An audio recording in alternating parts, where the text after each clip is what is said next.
Welcome to part 6 of What If Kushina Survived on the Night of the Nine Tails Attack Naruto x Hinata x Yugito. Please make sure to like and subscribe as it motivates me to upload more in the future, and as always link to the fanfiction is in the description. Chapter 51. Naruto gladly accepted the challenge and rushed forward with his katana held high.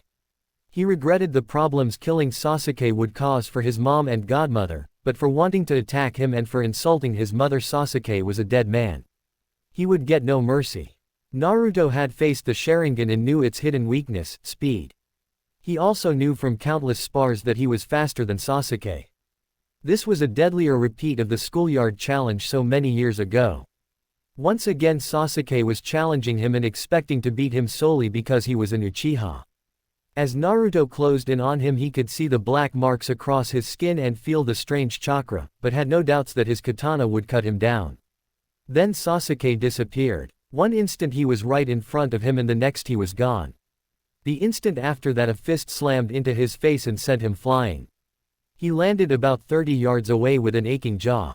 Looking up, he was surprised to see Sasuke still standing near his original spot, still smiling at him. What amazing speed. I never even saw him move. It was reminiscent of Lee in the Chunin exams. Have you been training with weights? Sasuke chuckled and shook his head. Weights are for losers like Lee who need them. I told you, monster, against my Sharingan you are powerless. Don't get arrogant, Uchiha bastard. I have a lot more than one way to kill you. He drove his sword into the earth and began making hand signs. Blades of wind technique. Naruto wouldn't be holding back.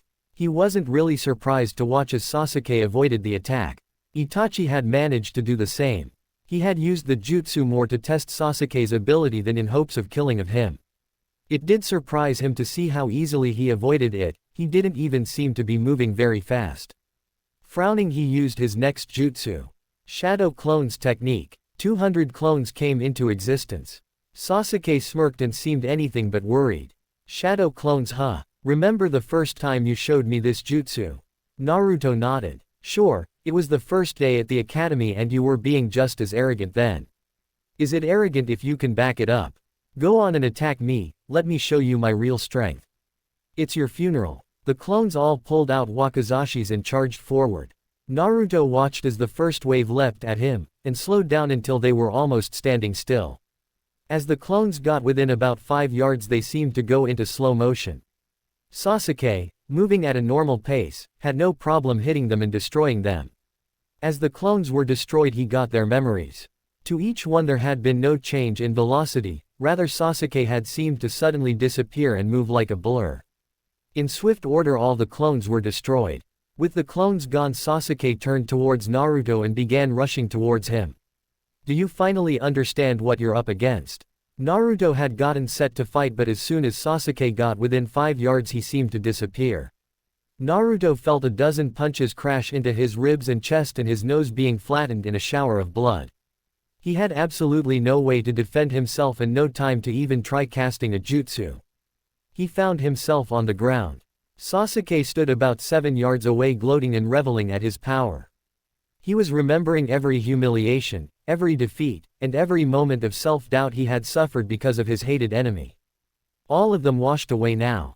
As he'd always known the true power of an Uchiha was more than a match for anything. It was worth it, he declared. It was worth killing Sakura to get this power. Despite his pain Naruto looked up at the boy in shock. What did you say? Sasuke smiled down at him. I killed Sakura. How did you think I was able to acquire this power? Hard work. He shook his head merrily.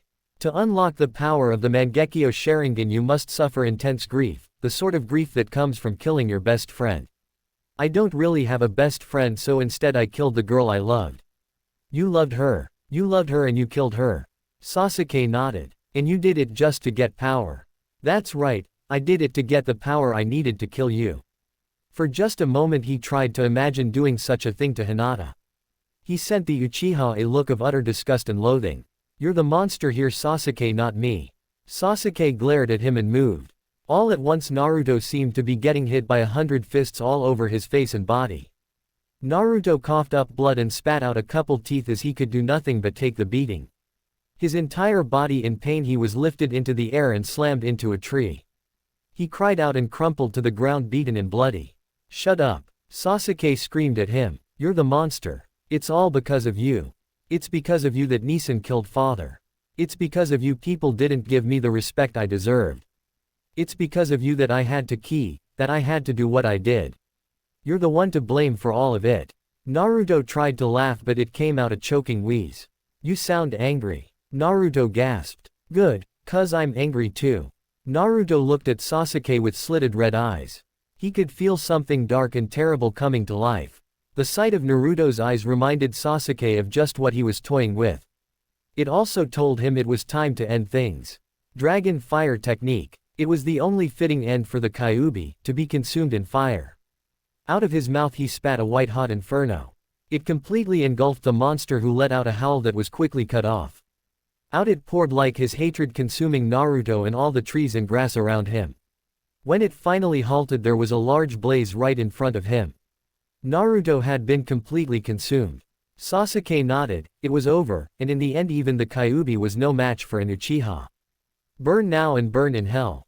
He turned away from the Kyuubi's funeral pyre. Now he had to escape Konoha. He would be a missing nin. He hadn't thought much about the future beyond the fact that he would have to track down and kill Itachi.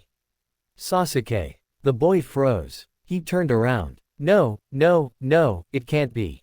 Out of the still white-hot fire he watched a figure rise and come forward. What he saw couldn't be alive.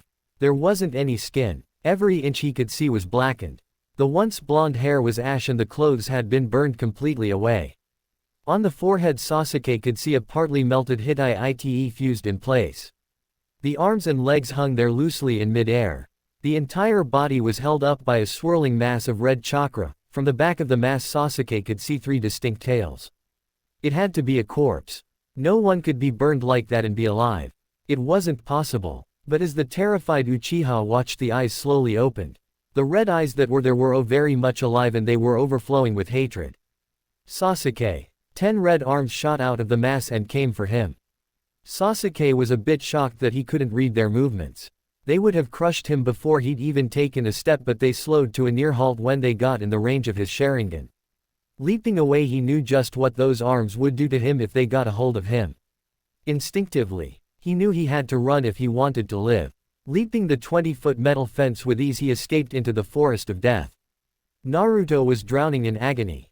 The pain was too much for him to fight and he could not keep conscious control of his actions. The red chakra had come in time to save him but not in time to spare him being burned up alive. In a fiery haze there was only one thought in Naruto that held out and demanded action. Kill Sasuke. In his fury and his horrible pain, that was all that was left in his mind. A total and complete need to kill. Answering this demand, a fourth tail emerged out of the chakra. XXXXXXXXXX. They heard it. All of them. Every single person in the village of Konoha heard it. An animalistic howl of fury and rage. Along with the howl, every person from the Hokage to the academy students who could wield chakra felt a monstrous chakra emanating from training area 44. Those ninja who were old enough recognized the chakra from the night 13 years before. It was a bare fraction of what it had been then, not even 1/100th the power, but they all knew it was the Kyuubi's chakra they felt. XXXXXXXXXXX. Naruto. Kushina screamed. Haku and Seishu looked at her in confusion. They could sense the chakra but had no idea what it meant. What is it, Kushina-sama? Haku asked worriedly. Haku, uncle, come with me. Alyssa, stay here until I come back. She raced out the door without giving anyone any chance to say a word. XXXXXXXXXXX. Tsunade and Jiraiya were having yet another argument in her office when they both felt and heard it. Oh Kami. It can't be. She looked at Jiraiya in panic. I thought you said the seal was in no danger of failing. Seal? What are you talking about? He'd not been in Konoha that night 13 years ago. That's the Kyuubi's chakra. Jiraiya's face went pale. No. That's impossible. I'm sure it could not have failed. Shizune popped her head in the office. Lady Tsunade. That chakra. I know. Tsunade snapped and grabbed Jiraiya by the arm. Come on, we're going to wherever that chakra is. Shizune, get every last Anbu moving there now. XXXXXXXXXXX. Father, what is that? Hinata asked him. He swallowed. I fear that is Naruto. Naruto. Stay here, Hinata. No. She gave her father a look that said she was coming no matter what. Hiyashi stared at his daughter, both pleased and angered by her defiance. Very well, you are ninja after all and a worthy heir. Come and see the truth. XXXXXXXXXXX. Stay calm children, there is nothing to be afraid of. Iruka called out to his students. He looked westward to where the chakra was coming from. He didn't know for certain what it was, but he had a strong suspicion. He prayed he was wrong. XXXXXXXXXXX. All of you come with me. Ryuki shouted. He had gathered together every last Uchiha ninja, including his daughter.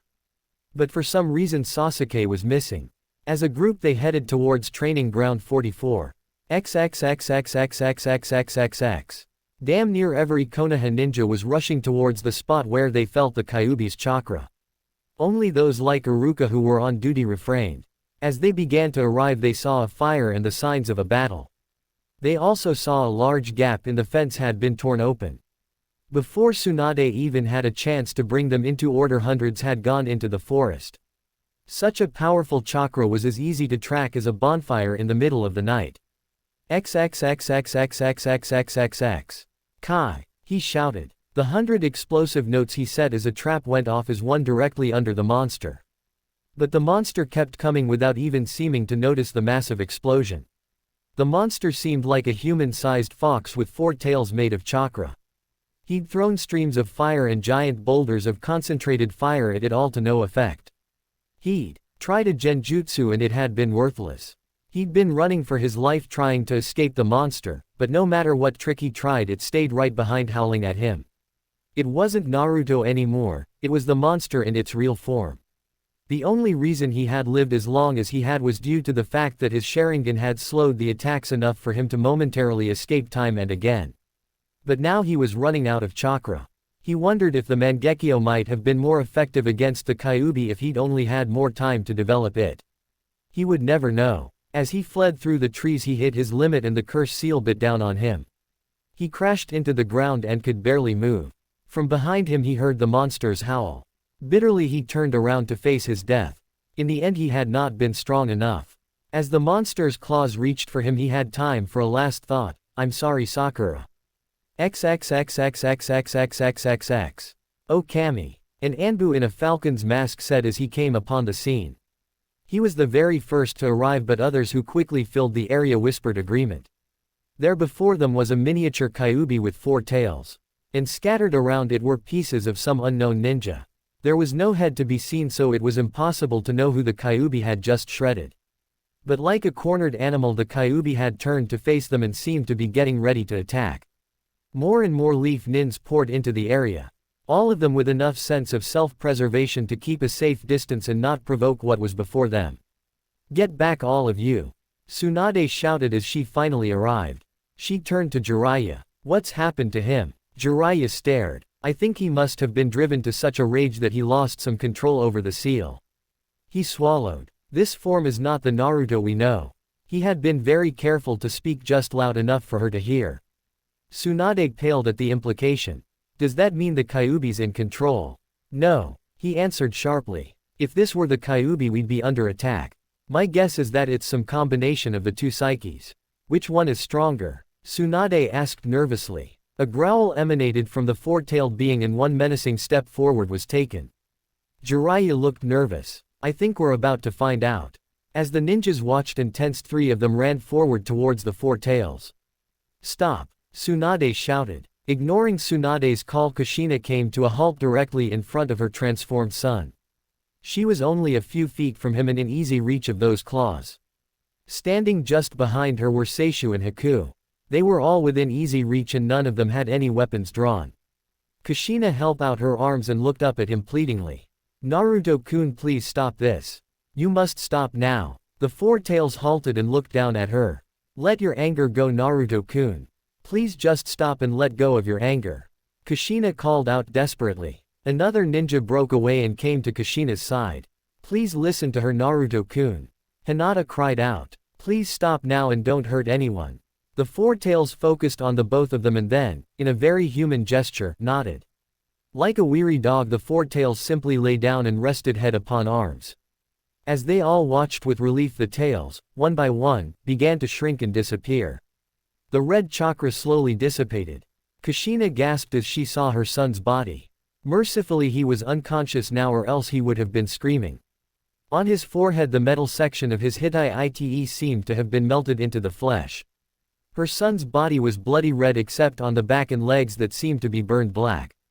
Tsunade! She screamed as she knelt before her son and began pouring healing chakra into him. Tsunade, Shizune, and Jiraiya were quickly at her side, as were Kiba and Kakashi once they arrived. Tsunade was pouring her chakra in along with Shizune. "He's going to be alright," Tsunade assured everyone. "Too bad." Kushina and Tsunade both looked up from Naruto to glare but had no way of knowing just who had said that. But from the looks on hundreds of faces it was clear that many agreed with the sentiment. "How dare you say that?" Kushina shouted. "My son is a hero. Your son is the Kyuubi." A nameless voice in the crowd shouted back, and many heads began to bob up and down. "Oh no, it's begun all over again," Kushina thought with an aching heart. "Enough," Tsunade shouted. "The danger is now over, all of you who are not Anbu leave here now." She took a deep breath. "I am calling an emergency meeting of the council in 1 hour. XXXXXXXXXX. In Naruto's bedroom they all looked down at his sleeping form. Along with Seishu, Haku, Hinata, Kiba, and Kakashi they had been joined by Shikamaru, Choji, and Lee.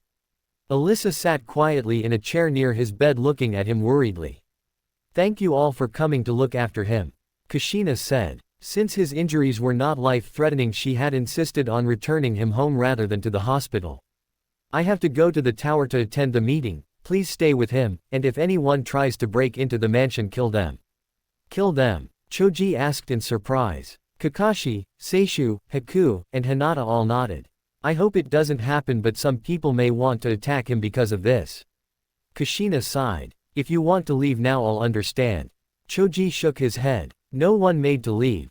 Go to the meeting, niece," Seishu said in a calm tone. "No one will harm him, I promise you." She smiled relieved. "Thank you uncle, and thank all of you. XXXXXXXXXXX. In the hour's time prior to the meeting a great deal of evidence had come to light. A tearful and broken Makoto had arrived with a letter. It had been a farewell written by Sasuke in which he acknowledged his intention to kill Sakura and Naruto. He declared he was acting of his own accord and that his uncle and clan head had directly ordered him to not harm Naruto.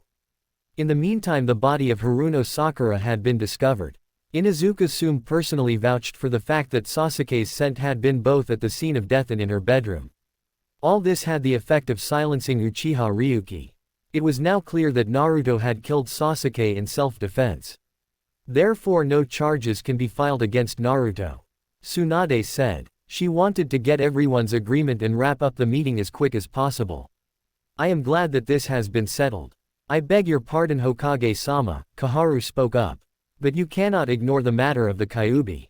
The physical well-being of Naruto is not a matter for the council." Tsunade replied stiffly. "Respectfully Hokage-sama, I must disagree." Aburame Shibi spoke in a calm and disinterested tone. "It seems only logical that anything that would panic the entire ninja population of this village should be discussed." Tsunade's heart sank that it was Shibi who had said that. He was a logical and reasonable member of the council. If he felt that way a number of others likely did as well. "We can't ignore the fact that the Kyuubi nearly broke free today. Whatever the reason, even if it was self-defense the potential danger is too great to ignore." Yamanaka Michio spoke up. Inoichi likely would have felt differently, but Michio looked determined to argue. The fact that Naruto did not commit murder does not make his actions any less worrisome. Danzo spoke up. Clearly he needs greater care than he has received. If he were placed in the Anbu we could both keep an eye on him and give him training in emotional control. You'd like to turn him into a typical root member you mean? Tsunade said. Danzo shrugged, he was well aware the Hokage did not trust him. Think what you will Hokage-sama, I feel he could use the emotional training as well as the surveillance. No, she said flatly. I refuse to treat Naruto as anything but a regular jonin of this village. Unfortunately Hokage-sama that statement does not match your previous actions concerning him. Shibi pointed out. Also, given your emotional attachment to him as a godson, you are likely to have a biased point of view. Something must be done about him. Koharu stated. The village must be protected from any threat, whether it be internal or external. Threat? Kushina growled. You mean like an invasion? Like when we were so recently attacked and my son personally broke one of the invading forces. Have you all forgotten what he has already done to protect this village? How can you talk about punishing him for protecting himself from Sasuke's attack? Had he simply done that, there would be no issue. Michio answered. However, we cannot ignore what happened. Are we supposed to pretend that we did not see the Kyuubi breaking his bonds? Naruto would never be a threat to the village. Kushina stated. You may very well be ready to stake your life on that, but I am not. Michio said. There is no danger of the Kyuubi breaking free. Jiraiya finally spoke up. He was not a member but had been invited to sit in on the meeting and give expert testimony on the subject if it was called for. There is no danger of the Kyuubi's full form manifesting itself. As the world's leading seal master, I can assure you of that. And what do you call what we saw this morning? Michio demanded. A manifestation of the Kyuubi's four-tail form. Surely all of you realize that what we saw was not the Kyuubi. The four-tail form would have only a tiny fraction of the original's might. And just how much damage could the tiny fraction do? Koharu asked coldly. Jiraiya swallowed. I'm really not sure. That answer is hardly reassuring. Shibi noted. Kushina was getting angrier the longer this dragged on. If any of you think I'll let you punish my son for surviving an assassination attempt, you're insane. No one here wishes to punish Naruto. Danzo stated. Only to better control the danger he represents. Michio eyed Jiraiya consideringly. As the world's top seal master, couldn't you alter his seal to better contain the Kyuubi's chakra? A nervous look flashed between Jiraiya and Tsunade. I could, however, were I to do so, he would be much more vulnerable to certain threats he faces. Akatsuki and their goals were a carefully guarded secret even from the council. So you're saying his safety is more important than the village's? Michio questioned. No, I am saying his safety and the village's would be endangered if he were unable to draw on the Kyuubi's power. Jiraiya answered reasonably. After all, what would have happened had he been unable to draw on it during the invasion? How many more would have died? Would we have even won? What you say may be true. Koharu said. But things cannot remain the way they are. Something must be done to ensure that what happened today does not happen again. Tsunade looked at them. Maybe half the council sided with the point of view that something had to be done. It was clear to her that Naruto would never get the support he needed to one day succeed her unless something was done to convince them that he was not a danger to Konoha. Perhaps he can be given special extended training to better control his power. Tsunade said quietly. That is what I suggested. Danzo frowned. Not with the Anbu, but with Jiraiya. She took a deep breath. This was not what she wanted, but the way things were headed, they would be worse if she didn't cut it off. Jiraiya and Naruto could go on an extended training exercise away from the village for 2.5 years. What? Kushina glared at her friend. You want him to go away for 2.5 years? Tsunade looked at her patiently. It would be a great learning experience for him and he could learn improved control. I refuse to allow it. Kushina said. That is not your decision to make. Michio said. He is a ninja, it is his duty to perform any mission assigned to him by the Hokage, even one of such a long duration. This does seem to be a reasonable course of action. Shibi stated. It would have the added benefit of calming the concerns of both our ninja and civilian populations. Kushina looked pleadingly to Tsunade. Tsunade, you can't send Naruto-kun away from me for 2.5 years. Tsunade shook her head slowly. I am sorry, Kushina, but as Hokage I must do what is best not only for him but for the village. She tried to sound cheerful. I am sure that when he returns he will be stronger and more capable than ever. Kushina shut her eyes and sank into her seat. A part of her could understand the reasoning and why this was not bad given the circumstances. But in her heart all she could think of was the fact that she would not see her son again once he left for years. In just one day everything had changed. Chapter 52. Naruto slowly opened his eyes. He felt tired, but there wasn't any pain. He was in his bed. It took him a moment to realize he wasn't alone. He had an angel there with him. There was Hinata-chan asleep on top of his blankets. She was wearing her usual black shirt and pants and looked so beautiful and peaceful at the moment just lying there. He turned a little onto his side, careful not to disturb her. He just wanted to look at her face. She really was his angel, his one sweet kind girl. He loved her so much and wondered how he could ever have deserved someone like her. He thought about what Sasuke had said to him. That he had killed the girl he loved to gain power. How could anyone possibly value power over a loved one? Power was worthless if you had no one you wanted to protect. Slowly and carefully he leaned in close to her. With his lips he placed a gentle kiss on hers. He watched as those beautiful pale eyes fluttered open. She smiled and he knew everything was fine. Naruto-kun, you're awake, she said excitedly and leaned forward to put her arms around him. I'm so glad. He got his arms out from underneath the blankets and hugged her too. Thank you, Hinata-chan. For what? She didn't stop hugging him. For loving me. She gave him an odd look. Naruto-kun, I've always loved you and I always will. He smiled. I know, Hinata-chan. I love you too. He leaned in and they kissed. He knew that this was temporary. He knew that all too soon this perfect moment would have to end and the world would intrude into their lives once more. He knew that. So he held her just a little tighter, kissed her just a little more, and treasured this perfect moment. XXXXXXXXXXX. Despite his pleas, Hinata-chan had eventually gone to tell everyone he was awake. Alyssa came bounding in to hug him and tell him she was glad her Nisan was awake. Grand Uncle Seishu also came in along with Haku. He soon learned he'd been asleep for 2 days. They also handed him a small mirror to show him a rectangular scar that was on his forehead. That had made him unhappy. Especially when they told him it would be permanent. Tsunade had already said so. When Hinata mentioned she thought it gave him more character, he felt a little better. It was not long before his mom arrived with Tsunade and Jiraiya. Kushina immediately rushed to her son's side to embrace him and cover his face with kisses. Even as she did so, Tsunade kindly but firmly cleared the room until only she, Kushina, and Jiraiya were left with him. With the door closed, she cast a minor jutsu to prevent any eavesdropping. They took seats around his bed while he sat up in it. They had a great many things they would need to talk about. XXXXXXXXXXX. What is the last thing you remember? Tsunade asked. Fire, Naruto gulped. It was not a memory he liked. I remember Sasuke burning me in pain, unbelievable pain. He thought he heard his mother mutter some words he knew she didn't use. You don't remember anything else? Tsunade asked. Naruto shook his head. Nope, the next thing I remember was waking up here. He looked at his godmother. So what happened? How did I survive? The three of them shared a nervous look.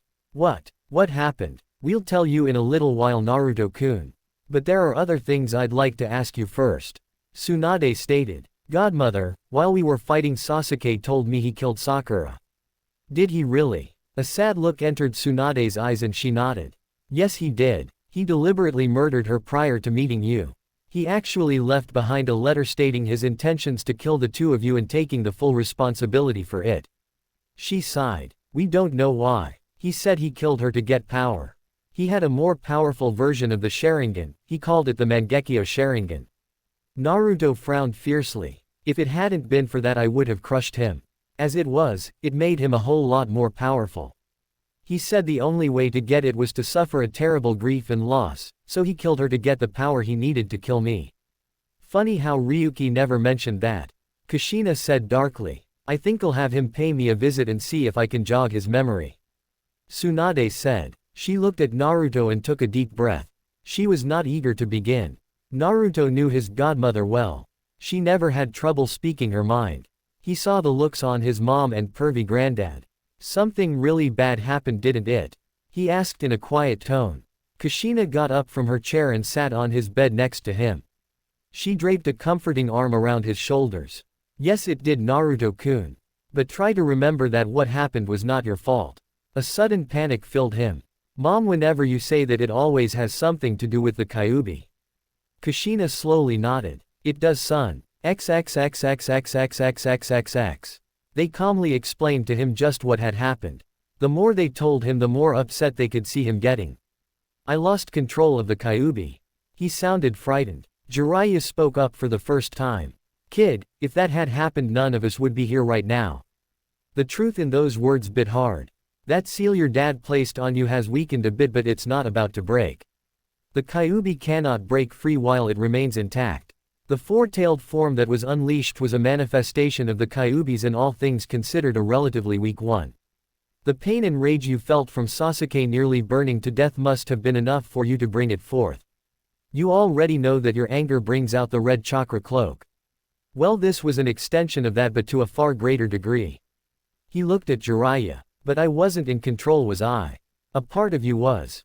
Jiraiya tried to sound comforting. And a part of me wasn't. The Kyuubi got at least a little control, didn't he? Jiraiya nodded. And the whole village saw it. Not the whole village, Tsunade answered. But most of the shinobi saw it, yes. Naruto shut his eyes, feeling tired and beaten. And they all hate me again, don't they? No, they don't hate you, Naruto-kun. Kushina hugged him tight. But a lot of them are worried. Tsunade decided there was no avoiding it. Naruto, I held an emergency meeting of the council and many of them were concerned about you. What you mean is they were afraid I'd lose control of the Kyuubi again? Naruto said morosely. Something like that, Tsunade said. Naruto, it was clear to me that if something wasn't done to assuage their fears that they would never support you as my successor. So I decided to send you on an extended training mission with Jiraiya. A training mission? Jiraiya smiled. It'll be great, kid. I intend to teach you everything I know. I consider you my heir, Naruto, just like I did your father. When we get back you'll have all my knowledge. And while we're at it we'll also train you to have greater self and emotional control. Naruto thought about it and slowly nodded. That sounds good, Jiraiya-sensei. You know how much I love learning new jutsus. Will we be back in time for the new year? Once again the three of them shared an uneasy look. What? We'll be gone longer than that. Naruto, it's going to take a while to teach you everything. Naruto began to feel a little worried. How long would it take? 2.5 years. What? You want me to leave for 2.5 years? Can't we at least spend some of that time here in the village? Jiraiya shook his head. No, Naruto, I know that seems like a very long time, but for the amount of information I intend to impart on you it really isn't. This time will be a unique one in your life and I want you to have as much instruction and new experience as possible. Coming back to the village would interrupt it, and besides I want you to have the maximum impact when you do finally return. Forget it. I won't go. He crossed his arms and sounded like an upset 13-year-old. I'm sorry, Naruto, but you can consider this an order from the Hokage. Tsunade said. He looked at her, not believing it. Godmother, you want to send me away? She shook her head. No, when Jiraiya first requested this I told him absolutely not. But unfortunately with what has happened it's the best option we have. If you want to reach your dream, Naruto, you have to do this. I can still be Hokage without leaving for so long. A thought occurred to him. If it's a mission, what rank are you assigning it? In general all training missions are considered C rank. Tsunade said. He smiled. Well, I have the right to refuse any assignment rank below S rank, so I'm refusing to go. He heard his mother sigh. Son, you have to go. He craned his neck to look at his mother's saddened face. Mom. Oh, Naruto-kun. She squeezed him tight and began to cry. Oh son, you know how much I love you. You know I'll miss you every second you're away from me. I don't want you to leave me, son, not for an hour, not for a minute. But you have to do this. I want you to have your dream no matter what, and this is the best way. He saw his mom's tears and felt an ache in his chest. All right, Mom, he said in a small voice. If you really think this is best, I'll go. I do, Naruto-kun, I really do. He slowly nodded. He thought about everything he would be leaving behind. Mom, before I go there is one thing I have to do first. XXXXXXXXXX. He is so handsome. She really did think his scar only gave him more character. And she thought the dark blue kimono he wore looked very good on him. She could not remember the last time she had seen him wear a kimono. He and his mother were both wearing them, which was odd. Normally they were reserved for formal occasions. Kushina had simply called her father and asked to come over and meet with them. She was even more surprised to see a slight grin on her father's face. It's not really a surprise. She said under his breath. What father? Hinata asked. He looked down and actually smiled at her. When was the last time he'd done that? You'll see, Hinata. Naruto's eyes never left her and he had one of his huge and happy smiles. She was standing beside her father. He came over to her and took both of her hands into his. Even after all this time she still felt her heart speed up a little at his touch. "How are you, Naruto-kun?" Scared, nervous, happy, and excited all at once. He chuckled a bit. "Is something special going on?" He nodded. "Yeah, you could say that, Hinata-chan. To begin with, I'm going to be leaving the village for 2.5 years. She suddenly felt her heart sink into the floor. "He's leaving me? For that long? Naruto-kun, you're going away for 2.5 years. She could hear her voice cracking. She was the heir of the Hyuga clan and she was expected to deal with all things with an air of calm and serenity. But even with her father standing there, she found that some things were too much. He was her strength and her courage, he always had been. Since their first kiss he had become even more than that, he'd become her heart. Though she knew her father would be upset, she couldn't help it as she felt hot tears slide down her cheek. "Oh Naruto-kun, I can't be without you for that long." She wrapped her arms about him and pressed her face into his chest. Even if her father disapproved, she needed this. Needed to feel him in her arms and to feel his arms protectively around her. To her surprise, her father never said a word as Naruto and whispered comfortingly to her. After a few minutes she finally felt strong enough to let go of him and stand apart. His hands found hers again. "It'll be all right, Hinata-chan," he said in a gentle and tender voice. How am I supposed to bear not seeing you for so long?" He leaned in and kissed her. "The same way I will, by knowing that I love you and that I will see you again." She slowly nodded. Nothing could make this all right, but his words made it a little better. Maybe she would be able to find a way to bear it. "I love you so much, Naruto-kun. I'll try and be strong while I wait for you." A mischievous little grin touched his lips. "So you'll wait for me?" "Of course I will. How could you even doubt that for a second?" A guilty look crossed his face as he saw how upset his teasing had made her. "I never doubted, Hinata-chan, I was joking, I'm sorry." "Baka. This isn't a time for jokes." She suddenly seemed to remember that her father was standing there. She looked up at him apologetically. "I am sorry for being so emotional, father." Strangely, he did not seem to be upset. "That is all right, daughter, I think you will be more emotional in a moment." "I don't understand." Hinata was feeling as though everyone knew something that she did not. Naruto abruptly seemed nervous. He was looking at his mother who was standing there just smiling. "Mom, are you supposed to ask this or should I?" "Well son, you're doing such a fine job so far, why don't you ask?" Nodding, he turned to Hiyashi and gave him a very deep and respectful bow. "Hiyashi-san, I love Hinata-chan with all of my heart. She is more precious to me than my own life. I would always do everything possible to make sure that she was happy and secure. I would treasure her and place her before all else in my life." He took a deep breath. "Hiyashi-san, I formally ask for your daughter's hand in marriage." Hinata gasped and did something she had promised herself she would never do again. She fainted. XXXXXXXXXX. When she came to a moment later, she was lying on a couch with Naruto sitting next to her. "You all right, Hinata-chan?" She immediately sat up and squeezed him tight. Yes. She seems fine," Kushina commented with a little laugh. Hiyashi nodded. He still had a slight grin but was feeling the need to be serious. "Hinata." She looked up at her father and prayed that he had only good things to say. "Yes, father. As you have heard, I have received a formal request for marriage from the heir of the Namikaze clan. This has long been the match that your mother and I hoped for. As such, I have given my blessing." Hinata's heart soared. "However," he said seriously, and she felt a twinge of fear. "If you marry him, you will no longer be eligible to lead this clan. You will never be the Hyuga clan head. You must choose. I know it will be difficult. I renounce my position as heir. I want to be with Naruto-kun." Kushina laughed. "I guess it's not so difficult." She looked down at them happily. "May you have all the happiness that Minato and I shared. And may you have it for many long years to come. Naruto-kun, isn't there something you want to give her?" Smiling, he reached into his kimono and pulled it out. "This is for you, Hinata-chan, it's the engagement ring my dad gave my mom." She gasped and looked towards Kushina. "I can't possibly." "Don't be silly, Hinata-chan, it was my idea for Naruto to give it to you." "Thank you so much, I'll treasure it." Naruto tried slipping it onto her ring finger only to find it was far too large. Hinata simply took the ring from him. "I'll get a gold chain and I'll wear it around my neck until it fits." He laughed. Good, so we'll both have necklaces. Well children, we will need to sign the marriage contracts and perform the betrothal ceremony.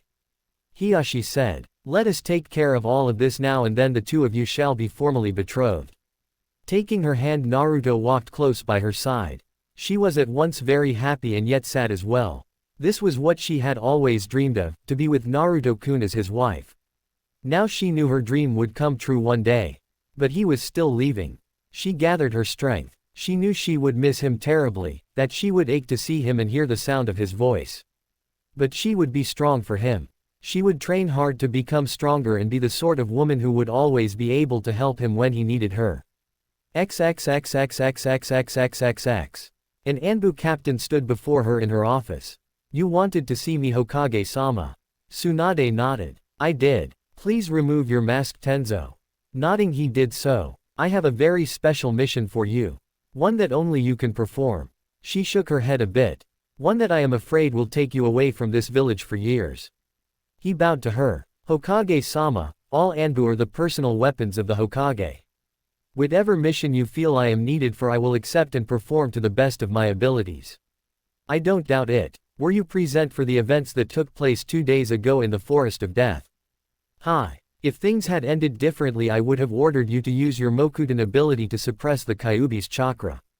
As you are the only one in the village to be blessed with my grandfather's ability, you are the only one who could deal with an unexpected emergency. Namikaze Naruto will be traveling with Jiraiya and one other for 2.5 years. You are to accompany them. Your mission is to protect Naruto and if necessary to suppress the Kyuubi's chakra. He nodded. I understand. Since you'll be away from the village for such an extended period of time, you won't be acting as Anbu. You'll be assigned as a regular Jonin. I'm issuing you the cover name of Yamato for the mission. Yamato. He mulled it over. I like it. Any questions? No, Hokage-sama. She nodded. You're dismissed. You'll be leaving tomorrow morning at 8. XXXXXXXXXXX. The party was a last-minute thing. Tsunade had decided to keep Naruto's departure quiet. He would leave and sometime later it would become known. That was felt to be safest. As such, only a few people were invited, those who Naruto cared for and wanted to say goodbye to. XXXXXXXXXXX. I can't believe you're going to be away for that long.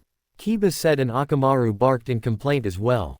Naruto sighed. It's not like I really want to go, but everyone thinks it's for the best. Kiba took a quick look around to make sure that none of the older folks were looking at them. He quickly took out a sliver flask and unscrewed the top. Naruto, he spoke in a hushed and nervous tone. Have a drink with me. We'll celebrate your engagement and wish for a safe journey. Naruto shook his head but took the flask. You trying to corrupt me? Hey, it's a special occasion.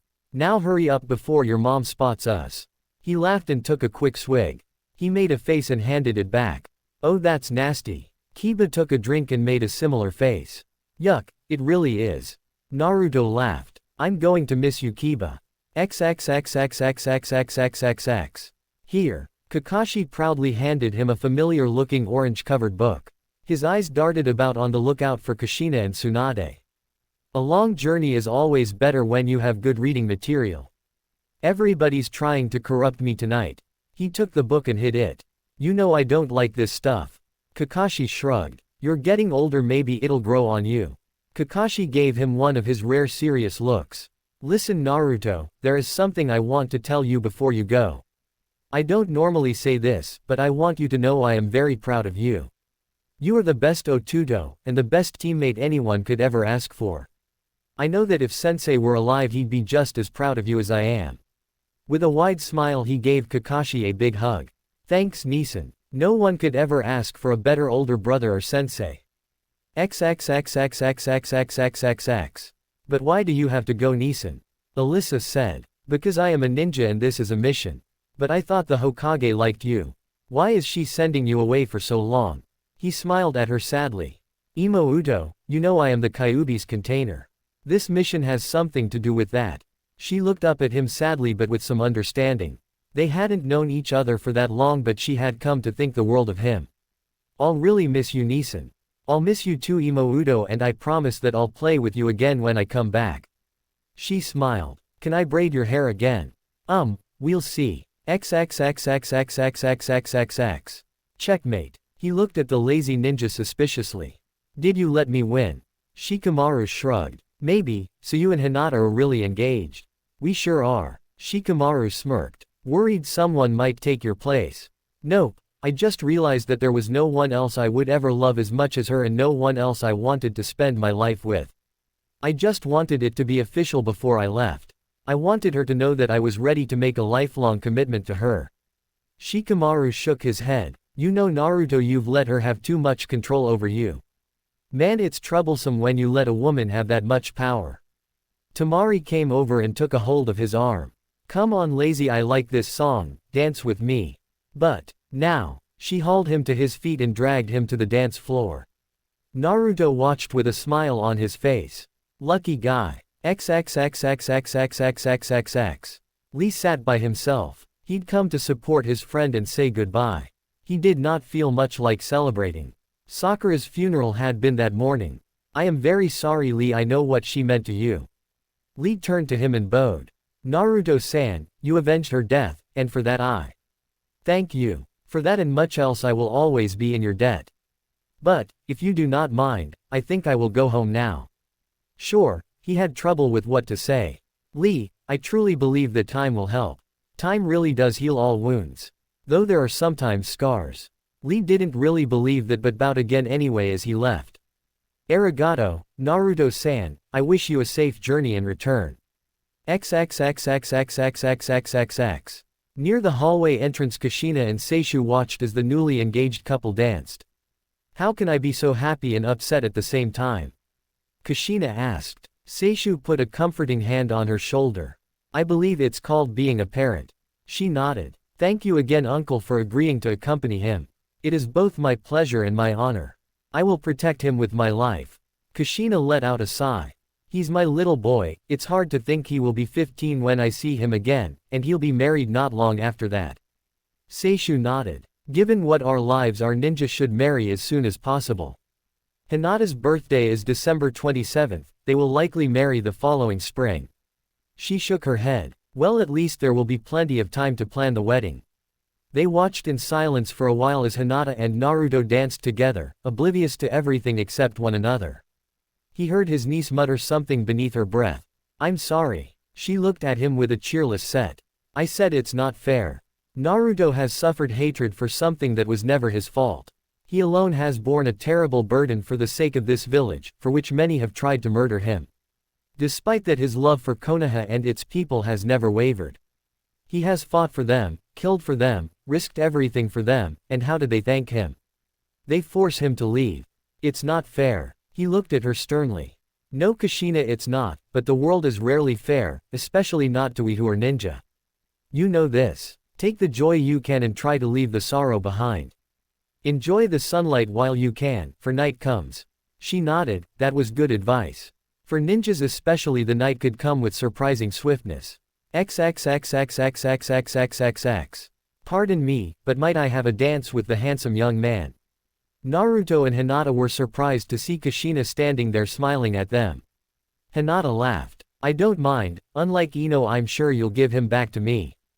Kushina stepped forward and began to dance with her son. I am very happy for you my son. He gave her a huge smile. That smile that he'd always had even as a little child. And in that smile she felt the sunlight's warmth. Thanks Mom. They danced for a single song and she hoped that the light would last until she could see him again. XXXXXXXXXXX. It was late and all the visitors had gone home except for one. Hinata would be staying in a guest room at Namikaze. She wanted to have every minute with Naruto that she could. Though it was dark out and a bit cold, they were in their favorite spot, on a little bench in the rose garden. The roses have all died. Hinata said a bit sadly. Naruto shook his head. They haven't died Hinata-chan, more like they've gone away. He gently touched her cheek. But they'll be back. Looking at him she nodded. I know, but I miss them. They came together and kissed, and the night did not seem so cold or dark. XXXXXXXXXXX. It was 8 a.m. Jiraiya, Naruto, Yamato, and Seishu were packed and ready to leave. Only Tsunade, Kushina, and Hinata were there to see them go. Everyone else had said their final goodbye. You had better keep your promise, you old pervert. Tsunade said sharply. Oh, and what promise was that? I've been known to make a lot of promises to a lot of women. Jiraiya smiled. She crossed her arms beneath her ample bosom and glared at him dangerously. You said if I agreed to let him be apprenticed to you, you'd stop that vile research of yours while you were with him. I did say that. He agreed amicably. And then you said no until the council basically forced you to it, so, ow. Ow, ow, let go of my air, you crazy harpy. You listen to me, you dried up prune of a man. If my godson comes back here and starts peeping into bathhouses, I will find you, snap every bone in your body, heal you, and snap them again. Do you understand me, you annoying pervert? She finally let go of his ear. Yeah, got it. He rubbed his ear. Millions of beautiful women in this world and I have to fall in love with her. I must be insane. Goodbye Naruto-kun, write to me whenever you can. Kushina gave her son a last hug. I will, mom, I promise. I'll write you too, Hinata-chan. You had better. She hugged him fiercely and gave him a last kiss. I'll be here waiting for you when you come back, Naruto-kun. Good, because you know I am coming back. It's time, kid, Jiraiya said. With a last wave, Naruto turned and began the long journey out of the village. For most of his life he had hungered to travel outside Konoha's walls. Perhaps it was proof that Kami had a sense of humor. His wish was granted and he was to be given all the exotic landscapes he could ever hope for, at a time when he wanted more than anything to stay. Though it was hard, the three women who watched him go managed to resist their urge to cry. They all wanted his last view of home to be of the smiles of three women who loved him. Watching him go, they held back their tears, and hoped he would return again. Chapter 53. Am I in trouble? Gabriella looked about nervously. Her father had called her to his study, and when she'd entered she'd found herself surrounded by 5 other Uchihas. Not just any Uchihas, she recognized them as the clan elders. They held a great deal of sway within the clan. She was more than a little relieved to see her father was smiling. Far from it, my daughter. The elders have come here to confirm my decision. He looked at her with an unmistakable pride. With Sasuke's tragic loss, it has been decided that you, my daughter, are the clan heir. Upon my stepping down, you will be the clan head of the Uchiha. XXXXXXXXXXX. That had been last night. This morning she was heading out. She shook her head and a part of her wondered if it had really happened. She was clan heir. She held the same title that her 2 genius cousins had once held.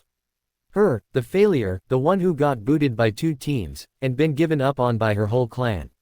Now suddenly she was the golden child and the hope for the future. If I'm the hope for the future, we are so screwed.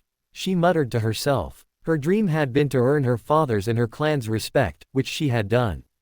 Leading the clan, that thought had never crossed her mind. Everyone had seen Itachi, and later, Sasuke as geniuses worthy of leading the clan. Well, one genius was a missing nin and the other was a pile of scraps that they had buried 3 days ago. At the moment the clan was fresh out of geniuses, so she would have to do. Walking through the Uchiha compound, everyone greeted her by name and wished her a good morning. As soon as she stepped outside the compound gate, though, the smiles and good wishes came to an abrupt halt. She took a quick look over her shoulder at the wall and was relieved to see it was a blank white. Yesterday morning, murderers had been spray painted there. The graffiti had been covered up quick, but the message was clear. The Uchiha clan had fallen from grace. As she walked down the street, people either recognized her or noticed the clan symbol on the back of her jacket. They glared at her and muttered. A couple old women actually spat in her direction. She shook her head. Life could be truly bizarre. A few months ago these people would have looked at her with respect because she was an Uchiha. A few months ago her father and her clan refused to recognize her. Now her family adored her and the public loathed her. But then they loathed all the Uchihas at the moment. That of course was due to the tragic events of 5 days ago. But strangely enough, what had upset people and turned them against her clan was not the assassination attempt on Naruto. Oddly enough, the normal citizenry had let that pass as almost unimportant. She didn't understand how people could feel that way, yet they did. She thought part of that was because Naruto was the Kyuubi Jinchuriki, but also partly because he was a clan heir. Somehow one clan heir wanting to kill another didn't seem to bother the public much. It was Sakura's fate that had angered the common citizenry. Haruno was a relatively new family and had no connection to any of the clans. To the citizens, Sakura had been one of them, an ordinary person even though she was kunoichi. It was also generally known that she had been Sasuke's girlfriend for years and been devoted to him. The fact that Sasuke could be cold-blooded enough to murder her led people to wonder if there wasn't something wrong with the entire clan. Father had gone to the Hokage and asked that the details of what had happened be kept quiet. According to her father, the Hokage had taken an almost childlike pleasure in refusing his request and informing him that everything would be made public. Gabriella was sure that at least part of that had been simple payback for Naruto being forced to leave.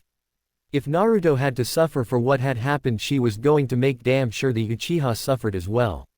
That was how it looked to her dad, and she had to admit it looked that way to her too. She let out a sigh. Or maybe it was simply that they had already used up too many favors keeping everything Itachi did a secret for so long. The Uchiha clan had thrived on secrecy, and look what it had gotten them. The problem with her clan wasn't her only worry. After what had happened, she had requested some time off. Kushina had agreed, but this morning she'd received instructions to meet her team at the park. Her father had told her that Naruto had left the village on an extended training mission with the Sannin Jiraiya. A chance to train with Jiraiya while seeing the world was something most ninja would trade 10 years of their lives for. It hardly seemed like a punishment. Yet it had been. Tsunade had been forced to it to avoid something more drastic. She had to face her sensei knowing her cousin was responsible not only for an attempt on her son's life but also for his current status. Gabriella thought the world of her sensei and didn't want anyone else to be her teacher and role model. But she was very worried as to what her sensei would think. XXXXXXXXXXX. Hello Hokage-sama. Hinata bowed. Tsunade gave the girl a warm smile. Hello Hinata, how are you doing? I am fine. I am still a bit sad about Naruto-kun being gone, but I will manage. Tsunade nodded. She missed him too. The village would be a much duller and more boring place without him in it. Well Hinata, now that Naruto has become Jiraiya's apprentice, I've been thinking it's about time I make your status as my apprentice official. I want to start giving you some much more intensive training. You'll also be helping me with some of the teaching of my classes. Hopefully by the time Naruto returns you'll be the top medic nin in the village.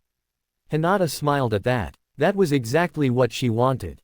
She wanted to be strong enough to be able to help and protect Naruto when he needed her. There was just one problem with that though. Hokage-sama, I would like to become a powerful medic nin like you. However, when will I have time to go on missions with Kiba? Tsunade smiled. Oh, you don't need to worry about Kiba. XXXXXXXXXXX. You want me to be your apprentice? Kiba asked in surprise. Kakashi smiled beneath the mask. That's right. Naruto is out of the village and Hinata will be spending much more time studying with the Hokage. Team 7 will be inactive for the time being. Kakashi shrugged. With you and Hinata being Chunin and with Naruto being Jonin, you would have gone on fewer and fewer missions as a team anyway. Now since you and I will be working together as a two-man squad, we'll be going out on some A and B ranks between intensive training sessions. I'll try to make sure the missions we get will be especially challenging. Kiba's grin was from ear to ear. Sounds good. Kakashi nodded. I'll warn you though, I am going to give you a lot of training between missions. Unfortunately I can't teach you my one and only original jutsu, it's simply too dangerous for anyone without a Sharingan. But I know over 1,000 jutsus and I can think of plenty that you can learn and will be a big help to you. Also, since you'll be my apprentice, I'll let you sign my dog summoning contract. Cool. I've always wanted to do that. On top of his head Akamaru began to whine. Oh, don't be that way Akamaru. Of course these nin dogs aren't replacing you. You're always going to be my partner. Think of them as your backup, you know, like Kakashi is mine. Kakashi's sweat dropped. You think I'm your backup? XXXXXXXXXXX. Gabriella met her team at their usual meeting place, in the park by the pond. She was very relieved to see them both smile at her. Haku immediately approached. Gabriella, how have you been? She grinned. I'm just fine Haku. He came to a halt a couple of feet in front of her and just sort of froze. He smiled at her a bit shyly and held his arms stiffly to the side. I am very happy to see you. Her cheeks darkened a bit. Standing there in front of her, Haku looked a bit awkward, something he never was in combat or in training. He still isn't used to physical affection. Stepping forward, she put her arms around him and rested her head on his chest. His arms remained at his side. I'm happy to see you too. You know, if you want to hug me, I promise you I won't break. He hesitated a bit but finally put his arms around her. She thought it felt wonderful. Smiling, Kushina gave them a moment before finally speaking. How are you feeling, Gabriella? Pulling away from Haku, she looked to her sensei. Kushina-sensei, I am fine. You look nervous. Kushina quirked an eyebrow. You're not worried that I'm upset with you for the things Sasuke did, or you? Gabriella studied the ground at her feet. Well, she flinched when she felt Kushina's hand on her shoulder. Do you really think so little of me? Kushina asked quietly. Do you really think I would take out my anger on you? Gabriella lifted her eyes to meet Kushina's. If you did, I really wouldn't blame you. Not after what happened. Did you know what Sasuke was planning to do? Of course not. If I had, I would have reported him to the Anbu. Then why should I blame you for his actions? Kushina gave her a warm and reassuring smile. You're my student, Gabriella. As long as I am your sensei, I'll watch out for you and do my best for you. Gabriella let out a relieved breath. Thank you, sensei. Kushina nodded. Now come on, I want to get a few hours of training in before we head to the tower. Kushina chuckled. With the Chunin exams coming up in a couple of months, the Hokage is finally assigning us a third member. Really? Gabriella sounded very interested. Who is it? I have no idea, we'll all find out together. XXXXXXXXXXX. The flower shop's door opened and the little bell on it jingled merrily. Ino looked up from the fashion magazine she was reading. Welcome to the Yamanaka flower shop. Ino called out in an upbeat voice. Hello, Ino. A girl approached the counter. Oh, hello Hinata-chan, it's good to see you. What brings you here? From around her neck she pulled out a gold chain. Hanging on the chain was a diamond ring. I wanted to come show you this. It's the engagement ring that the Yondaime gave to Kushina. Naruto gave this to me the day before he left. The two of us are betrothed. Ino nodded dully as she looked at the beautiful ring. I'd heard. Congratulations, I know you will both be very happy. She managed a feeble smile. Arigato. She put the chain back underneath her shirt. Ino, the reason I've come here is to try and put the past behind us and see if we can be friends. Now that Naruto has made his choice. Ino chuckled ruefully. Naruto-kun made his choice before I ever met him, it was always you, Hinata-chan. I was just too stubborn to admit it. She came out from behind the counter and gave Hinata a quick hug and kiss on the cheek. Honestly, Hinata-chan, congratulations, I am happy for both of you. Thank you, Ino. I also want you to know I am very sorry about Sakura. I know the two of you were close. Ino slowly nodded. We weren't as close as we used to be, but I still can't believe she's gone. She gave Hinata a miserable look. That day at the academy when she threw that blood on you. I was watching as Sasuke just stood back while Naruto screamed at her. I knew from then on that he was a bastard and that he'd end up hurting her. I tried to warn her but she wouldn't listen. I knew Sasuke would end up hurting her, but I never once thought. I know, Hinata said sympathetically. Would you like to get some lunch with me? Ino nodded gratefully. She really hadn't had a best friend since she and Sakura had drifted apart. She hoped that the two of them might become close. I'd like that, let me just see if mom can cover the shop. XXXXXXXXXXX. They stood before the Hokage in her office. They were all curious to find out who the final member of the team would be. Kushina had a strong suspicion. She had gone over the personnel files of all the top genin who were available. Shino seemed the best fit. He had an excellent record with many recommendations from his sensei Kurenai. He was battle-tested and experienced. He had familiarity working with a Sharingan user. And following the tragedy he was the sole remaining member of his squad. He seemed like a perfect fit. Suan smiled at all of them before focusing on her old friend. Well, Kushina, I have to say you've done an amazing job with your team. She smiled with a justifiable pride. Thank you, Hokage-sama, I am very proud of both of them. Tsunade nodded. Well, you certainly have a right to be. Given that they both came to you with such unusual circumstances, it's amazing how you've turned them into an effective team. That's a very rare gift that few senseis have. She looked at a file on her desk. Now, as you all know, the next Chunin selection examination is coming up and you'll need a third member to compete. I have given a lot of thought of just who might fit and I think I have the perfect candidate. She pressed her intercom button. Shizune, please send her in. Her. Kushina was surprised by that for two reasons. To begin with, since there were always fewer female ninjas than there were male, it was almost unheard of for a squad to have a majority of females on it. Also, she had reviewed the files of all the leading genin candidates. There had been no kunoichi among them. The door to the office opened. And in she came, the Hokage's selection. The girl looked to be about Gabriella's age. She wore a plain tan shirt and khaki pants with a cap on her head. Long and uncombed red hair spilled out from underneath the cap, with some of it covering the front of her face. Her eyes scanned the office and quickly locked onto Kushina. So I guess you're gonna be my F-and-K sensei, huh? Kushina heard gasps from both her students and an annoyed grunt from Suan. What did you just say to me? She was too shocked to even be angry. The redhead sent her an annoyed look. I said, are you my F-and-K new sensei? What are you F-King Def? Kushina just stared at the foul-mouthed kunoichi for a moment before turning to glare at the Hokage. Do you hate me? Chapter 54. Tsunade sighed. Of course I don't hate you. Prove it, give me Shino instead of this foul-mouthed little girl. Kushina said. Hey F-and-Ku. I'm standing right F-King here. Kushina sent the girl a dangerous look. Stop using that foul language in my presence. Toyuya smirked and planted her hands on her hips. Oh yeah, why the F-K should I? Because if you don't, I'll wash your mouth out with soap. Toyuya laughed at the threat and Kushina stiffened as she sent the disrespectful girl a glare. Tsunade could see where this was headed. Toyuya, why don't you and your new teammates wait out in the reception area? Yeah, whatever. She turned around and went out the door. Gabriella and Haku both glanced at their sensei. At her nod they also left. As soon as they were gone, Kushina returned to glaring at Tsunade. What the hell is this? Who is that foul mouth and why are you giving her to me? She's a former sound ninja that Naruto spared during the invasion. She later came in and gave us some very valuable information in return for amnesty and a place in the village. She's an outcast from another village and you expect me to take care of her? Tsunade gave her a surprised look. That could have described Haku as well.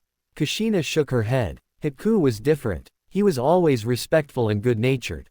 It's obvious this girl is nothing but trouble and a discipline problem. Tsunade smiled. Now you're describing Gabriella. Kushina's eyes flattened. Oh, I get it. I was able to get through to one problem child and now you expect me to get through to this one. Kushina, you must admit you do seem to have a gift for dealing with unusual situations. Toyuya is a difficult case, but just like Gabriella and Haku, she has great potential. Tsunade took a manila folder from her desk and handed it over to Kushina. Here, take a look at her file. With a lack of eagerness, Kushina took the file and opened it. She quickly scanned through the information. She was part of Orochimaru's bodyguard. She sent Tsunade a disbelieving look, but the Hokage nodded. If that's true, the girl really must be strong. I see she uses genjutsu and summoning, strictly a long-range type then. With a close combat specialist in Gabriella and a mid-range type in Haku, she should fit right in. Tsunade pointed out helpfully. That's only if I can get her to work with her teammates. Kushina kept reading until she saw something that made her stop and again glare. She has a curse seal. You expect me to accept a student with a curse seal like Sasuke's? It has been suppressed. I had Jiraiya apply a blocking seal. I guarantee she won't be able to use it, and she has been warned that if she ever does, she'll be banished from Konoha. Frowning, she snapped the file shut and placed it on the desk. I still don't want her. I'll take anyone else. Give me Shino or Choji or any other genin. Tsunade shook her head slowly. Choji is being transferred to Kurenai's squad with one other. I've already made other arrangements with all the available genin. Don't give me that crap, Tsunade. All it would take is your signature on a couple forms, and I'm not being picky here. I'll take anyone else. Tsunade gave her a stony look. No, if you refuse to accept her, I won't assign you anyone else. Which means that your team won't be eligible for the Chunin exams. What? Why would you do that? And don't give me your usual garbage about your duty as a Hokage. The fate of the village is not at stake here. Fine, the truth is, Kushina, I honestly can't think of any other Jonin sensei that might be able to handle her in time for the exams. Despite her attitude, she has great potential and could be a fine asset for the village. I think she could also make a good addition to your team. Just give it until after the exams. If you still don't want her, I'll reassign her and give you someone else. But not until after the exams. Tsunade shook her head. Fine, I guess I have no choice. Kushina headed for the office door. We still on for dinner tomorrow night. I'd love to see little Alyssa and so would Shizune. Fine, Kushina muttered and stormed out. Being personal friends with the Hokage could be annoying sometimes. XXXXXXXXXXX. Out in the reception area, Toya eyed her two new teammates and had a naughty little smile. Maybe this won't be too bad. She sent Haku a coy little wink. Haku blushed. Gabriella, however, immediately stepped protectively in front of him and sent the girl a nasty look. Don't even think about it, bitch. He's mine, Gabriella snapped. Haku looked at her surprised. I am. Gabriella looked up at him.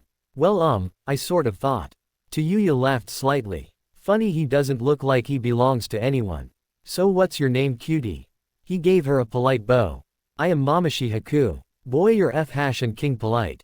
I'm Toya. They haven't let me out of my cage much, so I'm still F-and king raw. How about you show me around the village later? He was about to answer when Gabriella sent him a look promising immediate pain and sorrow if he gave the wrong answer. Haku was a bit worried as he'd never had a situation like this come up before. Fortunately, he spotted Kushina coming out of the Hokage's office. All right everyone, it looks like we're going to be a team. So let's go to training ground 25 and get to know each other. She turned directly to Toya. Oh, and one more thing, no more cursing. It's disrespectful to me and to your teammates. F# and KU. This is how I've always F# king talked, and I'm not F# king changing for anybody. Seeing Kushina begin to grip her fists, Haku and Gabriella took a couple steps back. Your name is Toya, right? That's F# king, right? The girl looked at the other redhead defiantly. Well, my name is Namikaze Kushina, and since I am your sensei, I think I should explain a few things to you right now so that we understand each other. As your sensei, it is my responsibility to give you my protection and to teach you all that I can. In return, as my student, it is your responsibility to follow my instructions and provide me your best effort at all times. Now when I tell you to stop cursing, that's a command, not a request. I expect you to obey me. As of right now, I do not want to ever hear any more of that foul language coming out of your mouth. The girl planted her fists on her hips and stared back defiantly. F# and KU. I don't give a s' and t if you're my F# and k and sensei. I'm not changing how I F# and king talk. I see. Kushina said calmly and smiled at the young woman. How would you like me to introduce you to an old Uzumaki clan tradition? Gabriella had a sudden flashback. You might want to listen to her. Toya glared at the girl and then Kushina. F# and K, both of you. I will. Take that as a yes. Kushina said in a pleasant voice. And with surprising speed she reached out and grabbed a handful of Toya's hair.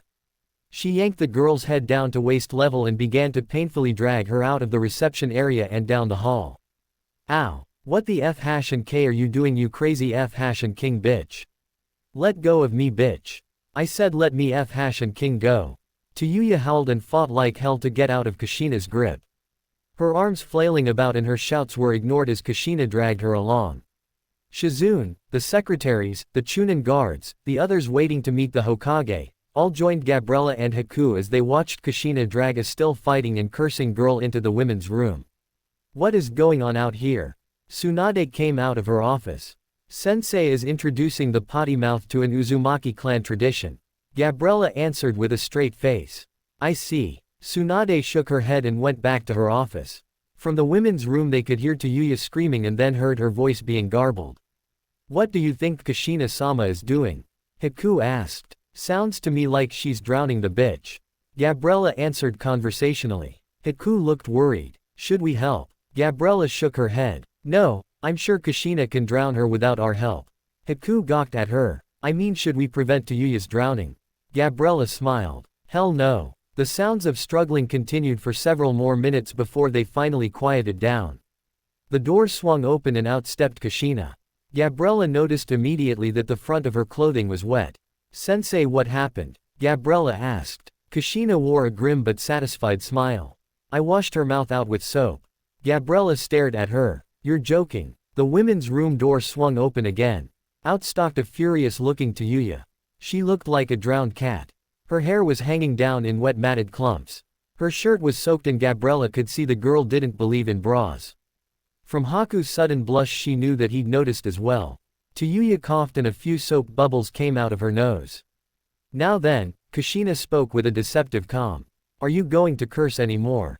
Toyuya looked ready to bite through metal bars, but answered in a small voice. No. No what? Kushina asked. Toyuya glared at her hatefully. No you stupid bitch. Without a word Kushina grabbed a handful of slick red hair and began dragging a howling Toyuya back into the women's room. Gabriella looked over to Haku. Let's sit down, this may take a while. XXXXXXXXXXX. It was mid-afternoon as they stood about training ground 25. Even with the sun out the air was chilly. Toyuya was drenched and shivering. Damn, I'm freezing. Haku approached her. I have a jutsu that would help. Would you like me to use it? Yeah go ahead. Toyuya was having a hard time with her new more limited vocabulary. Her mouth still tasted like soap. Nodding Haku went through a few basic hand signs. Water condensation technique. With the jutsu complete he touched her shoulder. Instantly the water condensed and flowed out of her clothes and hair. In a moment she went from being soaked to being bone dry. She gave him a big smile. That's a hell of a trick. I'm still kinda cold though. She took a little step closer to him. Wanna help me warm up? Gabriella neatly slid in between them and gave the other girl a look that was a lot colder than the weather. Try some jumping jacks. Looking on Kushina's side. This was not going well. Alright, that's enough. If we're going to be a team we need to get along with each other. She tried to lighten the mood. Let's go ahead and formally introduce ourselves.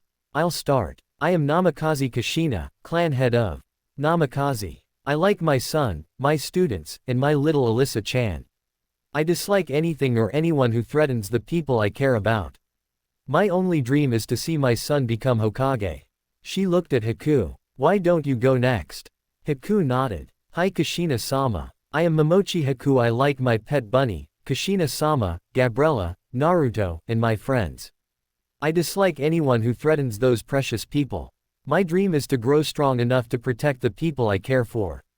Toyuya grinned at him. You really got a pet rabbit? Haku nodded. Yes, I call him Mr. Fluffy. Toyuya laughed. You're a virgin, aren't you? Moving along, Kushina interrupted. Gabriella, you go. Sure sensei, I am Uchiha Gabriella. I like my father, my sensei, and my teammate Haku. I dislike foul-mouthed red-headed little tramps. My dream is to eventually help my clan to improve itself. Kushina nodded. And now our newest member. Toyuya sighed. I am Yokobu Toyuya, formerly of the Sound Village and the Sound 4. I like fighting, music, and cute innocent little virgin boys. She sent Haku a bawdy little wink. Then looked directly at Kushina. I hate people who try and change who I am. My dream is to be a badass kunoichi that everyone respects and fears. Kushina slowly nodded. Well, that was informative. Now Toyuya, I'd like to get a feel for your skill level in taijutsu. I want you to spar with me. Come at me as hard as you can. Toyuya however shook her head. I'm not much for the up-close stuff. I don't even carry a damn it. Like I said, I don't carry any kunai or shuriken. She held out her flute. This is the only weapon I need. Kushina frowned. Well, it looks like I'll need to give you some extra training in taijutsu and basic weapons then. From now on Toyuya, I expect you to carry one full set of kunai and shuriken at all times. What's the point? Toyuya asked. What was that? Kushina said with a hard look. Toyuya gulped and could taste soap. I mean, what's the point, sensei? The point is you can't simply rely on your primary skills to keep you safe. You should always have a last line of defense ready. Kushina stated. Toyuya grinned. No enemy that has ever heard me play my flute has lived. Really? Well, I truly look forward to seeing your skills tomorrow. Tomorrow I'm going to test your full ability. Something glistened in Toyuya's eyes. You sure you want to do that, sensei? I'm not too good at holding back. If you test me using my flute, an accident might happen. Kushina smiled at the veiled threat. I'll take my chances. We'll all meet at the pond in the park tomorrow at noon. Everyone have a good breakfast, we're going to have a serious workout. XXXXXXXXXXX. As they were about to part ways, Haku went over to Gabriella. Gabriella, What did you mean back in the tower when you said I was yours? Gabriella felt her cheeks darken. I just meant you were my teammate and I didn't want her messing with you. He looked at her for a moment. Was that all? She nodded. Yes, I see. He stood there for a bit. Does that mean you wouldn't like to go on a date with me? She looked at him in surprise. Are you asking me out on a date? He seemed a bit nervous. Yes, I am. So will you. She smiled as she felt butterflies in her stomach. Yes, when did you want to go out? He looked at the ground. I was wondering if we could get dinner. You mean right now? Well, yes, is that all right? In answer she slipped her arm around his. She was smiling at him. You've convinced me, you smooth talker. Just give me more warning next time and I'll have a dress on instead of my ninja clothing. Haku smiled. Next time. She laughed and got them moving. XXXXXXXXXXX. Toya stood there quietly and watched them go. She shook her head. And got moving back to her apartment. He's not really my type anyway. She smiled to herself. After I kick that bitch's ass tomorrow I swear I'll make her eat hash and king soap. Chapter 55. It was morning and Kushina was at the table sipping tea with her breakfast. With a loud poof, she heard someone teleport into her home. I'm in the kitchen, she called out. She heard some hopping sounds and soon an orange and black frog was in her kitchen. He had a leather pouch strapped onto his back. Hey Kushina. The frog called out. Hello Gamikichi, are the letters in the pouch? He nodded. They sure are. He pulled it off. Naruto said you'd give me 2 bags of chips for doing this. She got up and went over to the cabinet. She took out 2 bags of potato chips. Here you are. Listen, thank you again for doing this, I really appreciate it. She handed the bags and took the pouch from him. No problem, happy to help. He tore open one of the bags and began to munch. Before leaving Naruto had summoned Gamikichi and asked him if he would mind doing some courier duty. The regular post was slow, unreliable, and vulnerable to interception.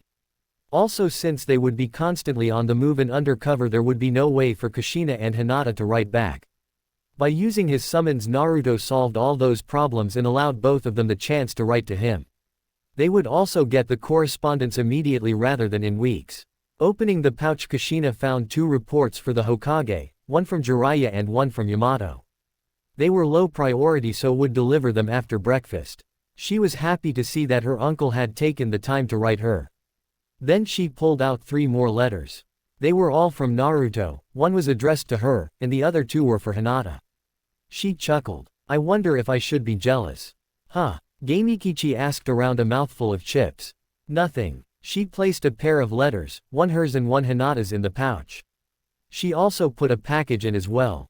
These are some cookies I made for all of them. You can have one since you've had so many chips. How is he doing? Gamikichi put the pouch back around him. Oh, he's fine. It's turning into quite the road trip for him. He made sure the pouch was secure and grabbed both bags. I'll see you next week. She nodded. I'll see you next week, and again thank you. No problem. He disappeared with a puff of smoke. Kushina sat back down and opened the letter from her son. As soon as she finished it she'd go next door and give Hinata her letters. Nothing could ever make up for not having him home. But Kushina took great comfort in reading his words and knowing he had been thinking of her as he'd written them. XXXXXXXXXXX. Tamari stood before the simple wooden cross holding her flowers. Standing beside her was a quiet and respectful Shikamaru. We can stay for as long as you like. He told her. She nodded. Thank you. It was very kind of Jiraiya to come back here after the battle and do this for someone who was an enemy. Well, according to Naruto, Jiraiya has some questionable morals, but no one has ever doubted his honor. She turned to look at him with a grateful smile. I also really appreciate you getting permission from the Hokage for me to come here. He shrugged. It was no big deal. No, she said seriously. It was a very big deal. She leaned forward and gently kissed his cheek. She thought it cute the way he blushed. Taking a step forward she knelt down just before the plain cross. She laid down the flowers. Hello Gaara. XXXXXXXXXXX. Kurenai stood in the middle of training ground 7. She didn't think she belonged here. Following the tragedy she'd gone to the Hokage and asked to be removed as unfit for her current position. It was obvious she didn't know how to be a Jonin sensei. She had seen the signs. Sasuke's personnel file was filled with negative comments and demerits, but there was also praise and commendations. She had seen the problems and acted on them, but not decisively enough.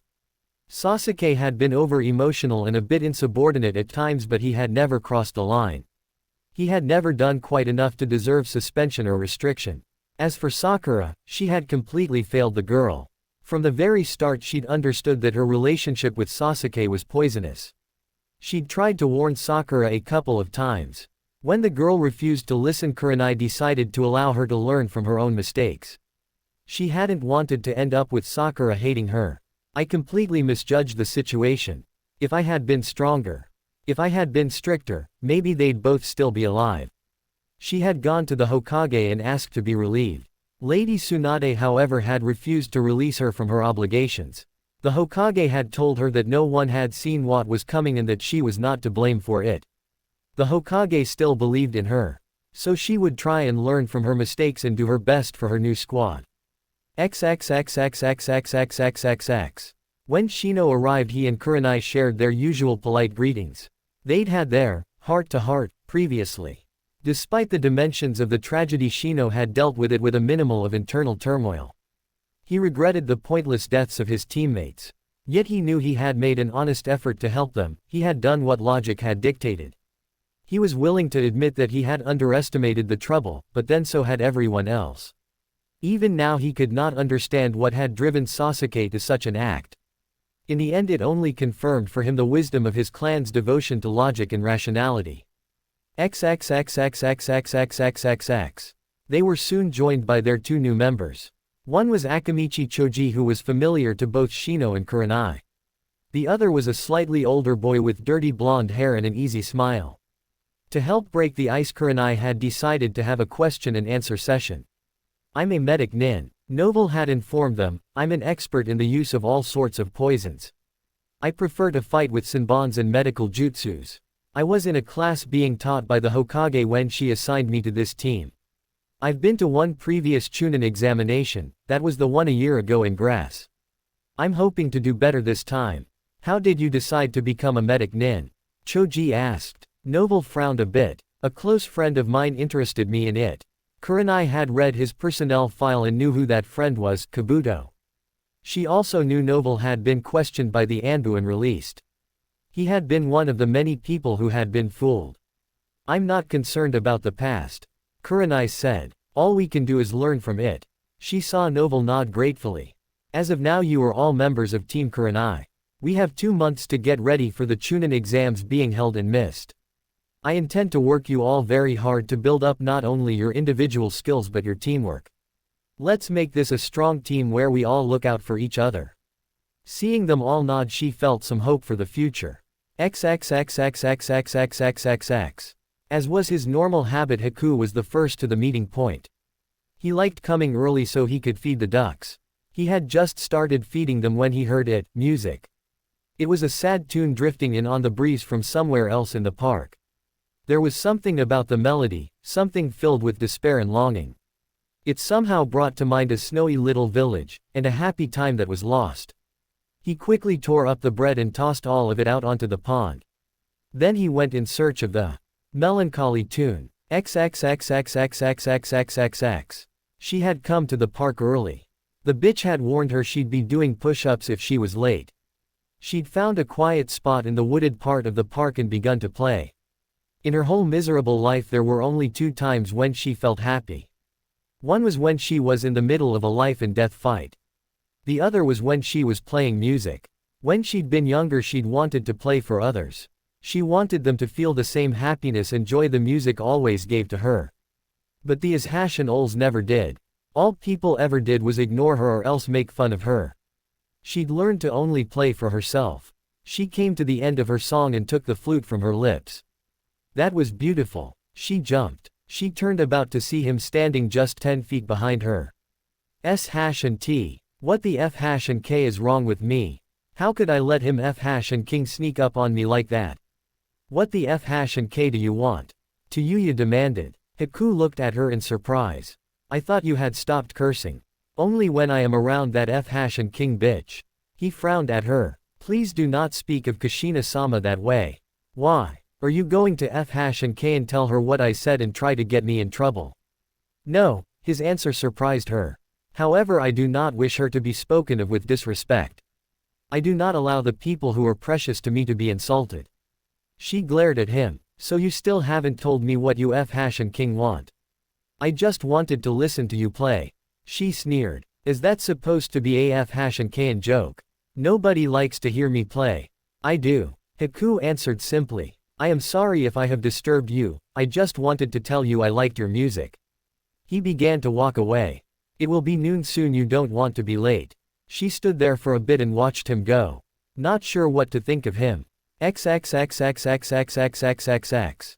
Training Ground 25. They arrived as a group there not long after meeting. Kushina turned to Toya and asked her to wait while she spoke with the others. Toya watched as Kushina spoke to the others quietly. She could not help but notice how close Gabriella was standing to Haku. At least they weren't actually touching. Though she'd be willing to bet the Uchiha whore had been all over him last night. F# and K. What is wrong with me? Why am I even thinking about this S-T? Her eyes drifted over to Haku. I'm sure he's just F# and King playing with me like all the others. She could remember the first time she'd met Saken. He'd pretended to like her music too. She'd actually believed him for a whole month until she overheard him making fun of her to the other S# and the ads.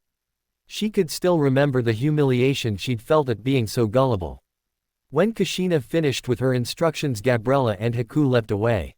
Where are those two going? You'll see them again soon enough. Kushina said. Now before I test you, I wanted to ask you a few things. You were on a team before this, how did you manage to function with your behavior? Toya laughed. Easy. We all did our jobs even if we didn't get along. If we didn't, we'd be killed. That's a damn good motivator. And no one ever complained about your behavior or about your language. I had a fat pig of a teammate named Jirobo who complained all the damn time. Lord Orochimaru didn't care so long as the job got done. As for my behavior, I did what I was supposed to do and so did they. We all did out jobs. We just worked together when we had to. Kushina frowned. That is a very poor attitude to have within a team. Toya shrugged. It worked for us. Until you ran into my son apparently. Kushina noted the shiver that passed through the girl. He never mentioned anything to me about fight Orochimaru's bodyguard. What happened exactly? He found us threatening a civilian. She decided to leave out the distasteful details. Naruto slaughtered my team, but he let me go on condition I get out of the battle. She shook her head. Teamwork wouldn't have helped any. Maybe not, but when a team learns to work together as one unit, you become far more powerful. She eyed her carefully. Why do you curse? Toya glared hatefully at her. It's just my way. But it bothered at least one of your teammates. So, who cares? I'm not changing for anybody. We all change, Kushina said. We grow and we learn and we improve. Change is not a bad thing if it leads to improvement. If you are going to be a part of this squad, you will have to change your behavior. If you are all alone or if you are with people who care nothing about you, then you can do as you please. But if you're going to be working with teammates who care, certain behavior just won't be acceptable. Is that supposed to mean you and the others care? Toya said sarcastically. Kushina nodded. That's right. Bulls hash and tea. Toya screamed. Who are you F# and King kidding? You never wanted me on your team. You were arguing with the Hokage right in front of me, remember? I'm here because the Hokage made you take me. Don't try and F# and King pretend you care about me. Kushina sighed. Two things, Toya. 1. Even if I didn't want you on this team, so long as you are on it, I will care for and watch out for you, that is a promise. And 2, when we get done with training today, I am washing your mouth out with soap again, that also is a promise and I never go back on my word. Toya blanched as she remembered the taste of soap. Now then, it's time for your test and for me to teach you an important lesson. During this test, I want you to act on the assumption you are a scout in enemy territory. Be ready for anything. I want you to use your full power, no holding back.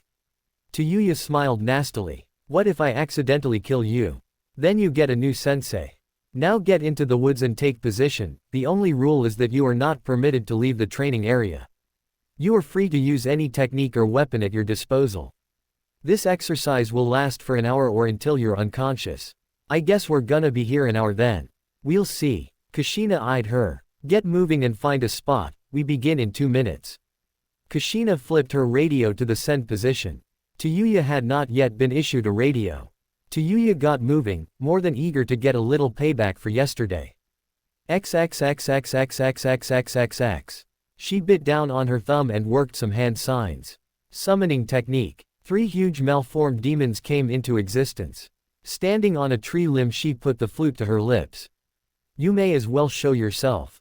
She called out. Kushina leapt out of the foliage and onto another tree limb about 30 yards away.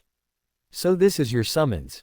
I have to say I don't believe I've ever heard of a summons that used demons. Lord Orochimaru gave me this ability along with the curse seal. She frowned. I'm not as powerful as I was now that it's suppressed. If it weren't suppressed you wouldn't be on my team.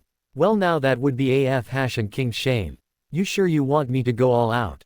Yes, otherwise the lesson won't strike home. It's your funeral, bitch. She began playing her flute and the doki all leapt at Kushina.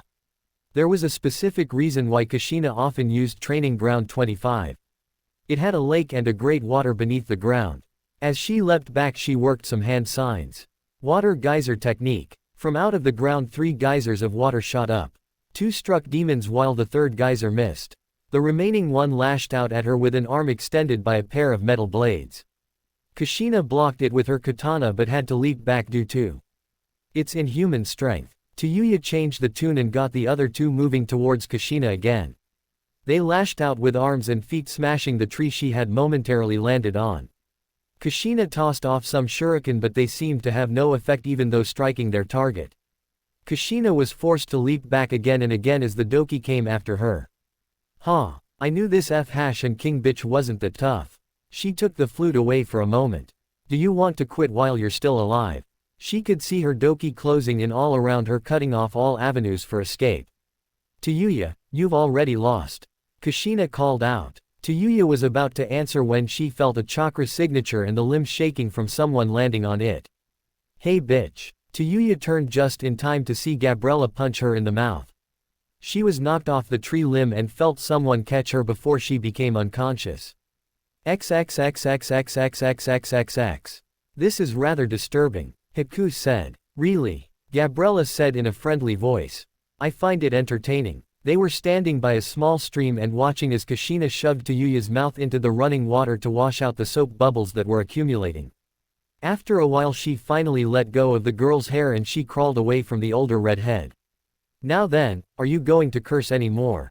Kushina asked patiently. Not around you, I'm not. Kushina sent her a dangerous look. Sensei. Kushina sighed. That'll do for now. As your teacher I'll be giving you a great many lessons over the next month, so please pay attention. Now hopefully what you learned today includes the fact that a single individual is always vulnerable to a well-organized unit. Toya glared. I thought you were fighting me alone. I never said that. I told you to act like a scout in enemy territory. As such you were always liable to be attacked by more than one person. If it were just you I'd have killed you. Toya said sullenly. No you wouldn't have. Kushina said flatly. I could have escaped with a substitution at any time. I could have dealt with you myself easily, but I wanted to drive home the main lesson, that you are better off being part of a team. I also wanted you to see that your powers are no guarantee against having to fight someone close in. Another lesson you should take from this is that if you keep swearing in front of me I will keep washing out your mouth. I promise you I won't run out of patience or soap. I really hate you. Toya said tiredly. Kushina sighed. That's fine for now, maybe that will change eventually. Don't don't count on it. She paused and spat out some soap. Tell me, is this really a clan tradition or did you make that up? Oh, it really is. In fact I can still remember my mother using it one time on a very stupid and headstrong little girl who thought swearing in front of her family made her more mature. Huh, and did she stop swearing? Kushina smiled. You tell me. Toya stared at her, not believing it. You. That's right. Toya laughed a bit at the image of a chibi Kushina being held under a faucet with soap bubbles coming out of her mouth. So I guess you were a screw-up as a kid. You might say that, Kushina admitted. Though I only needed to be punished once for the lesson to be learned. You're at 3 and counting. Now get up, we have a lot more training to do today. Then after training you'll be having dinner at my home. I will. XXXXXXXXXX. She was sitting at the dinner table with Kushina, Haku, a little girl named Alyssa, the Hokage, and her assistant Shizune. She was feeling more than a little self-conscious, and the main reason wasn't even that the Hokage was sitting 5 feet from her. "Doesn't Toyuya-chan look pretty?" Alyssa said happily. "She certainly does, Alyssa-chan," the Hokage said. Shizune and Kushina were all giggling. Haku at least had the decency to look embarrassed for her. He had been a victim of Alyssa's hairstyling. Alyssa felt like squirming under their gazes. Kushina had supposedly invited her to dinner in order to better know her. Yeah, right, more likely it was just further punishment. She had no sooner entered the gigantic mansion than she was mercilessly set upon by Alyssa. In short order, the girl had dragged her to her room and begun doing her hair. Now she was sitting at a dinner table with her long red hair in braids and pink ribbons. Toyuya knew she should have fled but couldn't bring herself to be that mean to such a cute little girl. Toyuya sighed. Well, the food had been really good and at least the Uchiha bitch wasn't around. She'd had to attend a family dinner. Well, at least the worst is and King over, Toyuya thought. Alyssa looked over to the head of the table where Kushina was seated. "Kasen, can I ask you something?" Kushina smiled. "What is it, honey? What does and K mean?" Conversation at the table came to an abrupt halt as all eyes focused first on Alyssa and then on Toyuya. Kushina stood up from the table and Toyuya knew she was doomed. In short order, Kushina had her hand wrapped around a number of braids and was dragging Toyuya towards the bathroom. Tsunade and Shizune both had their hands over Alyssa's ears as Toyuya howled like a foul-mouthed banshee. F sharp and K, F sharp and K, F sharp and K. Toyuya stopped cursing. Kushina screamed at her as she kept dragging her along. "Why? I'm getting punished anyway, I may as well get my and King money's worth." In short order, Toyuya was once again involved in the dreaded family tradition. The Uzumakis were truly a frightening bunch. XXXXXXXXXXX. Not long after, Toyuya stormed out of the mansion, sincerely hoping to never lay eyes on it again. "I risked my life and came here for this and T. I should just and King leave. It's not like there will be any more hunter nins coming after me now that Orochimaru is dead. Toyuya, please wait." She turned around to see Haku coming out the door following her. She made sure Kushina was nowhere in sight. "What the and K do you want?" He halted in front of her and seemed unhappy. "I'm sorry for what happened, but why did you curse in front of Alyssa?" She was furious that he would even ask her that. "I said and K one time. It was when she showed me what my hair looked like. It just came out. I wasn't and King planning on it." Haku frowned. "Even so, you should not have said it. F sharp and K you. You and King virgin." She screamed and stormed off. Well, she tried to storm off. Haku, however, remained by her side. She leapt past the gates and began racing across the rooftops. But she couldn't shake Haku. She was sorely tempted to take out her flute and stick him in a genjutsu, but with her luck that would get her arrested by the Anbu. Sick of having him act as her shadow, she came to a halt on a rooftop near her apartment. "Stop and King following me. What the and K is wrong with you?" He came to halt near her. "I just wanted to let you know that it's because she cares." She stared at him and at his cryptic message. "What the and K do you mean?" He looked at her seriously. "Kushina-sama, everything she is doing to try and help you. She cares and wants you to change for the better." "Oh, and King, right. She cares about me. What a load of and T. She probably just gets off on humiliating me. She's just a and King bitch. Do not call her that." She glared angrily at him. "I'll call her whatever I and King want to." "No, you will not," Haku said in a low and earnest tone. "You will not disrespect her, especially when she is trying to aid you." "Oh yeah? What will you do about it, huh? Inflict pain on you?" Senbons appeared in both hands. "I do not wish to do that, but I will not stand here and allow you to insult her." Toyuya let out a mocking laugh. "Ooh, the big bad bunny boy is going to and King hurt me. Don't and King make me laugh. It takes balls to do something like that. I have done far worse." "Like and King what? Kill someone?" "Yes," he answered quietly. "I have killed." The laughter slowly faded away. She could see his eyes and the manner in which he spoke. "You really mean it, don't you?" They stood there in silence for a moment. I wanted to come and tell you that Kushina-sama cared about you because you have the same eyes as I had before Zabuza-sama saved me. Your eyes are filled with loneliness and despair. It was in your music too, that's why I was drawn to it. F sharp and KU, she'd meant it for a shout, but for some reason it had come out as a whisper. She shook her head. F sharp and KU, she repeated a bit more loudly this time. You don't F hash and king know me. There's no way a little virgin like you could understand.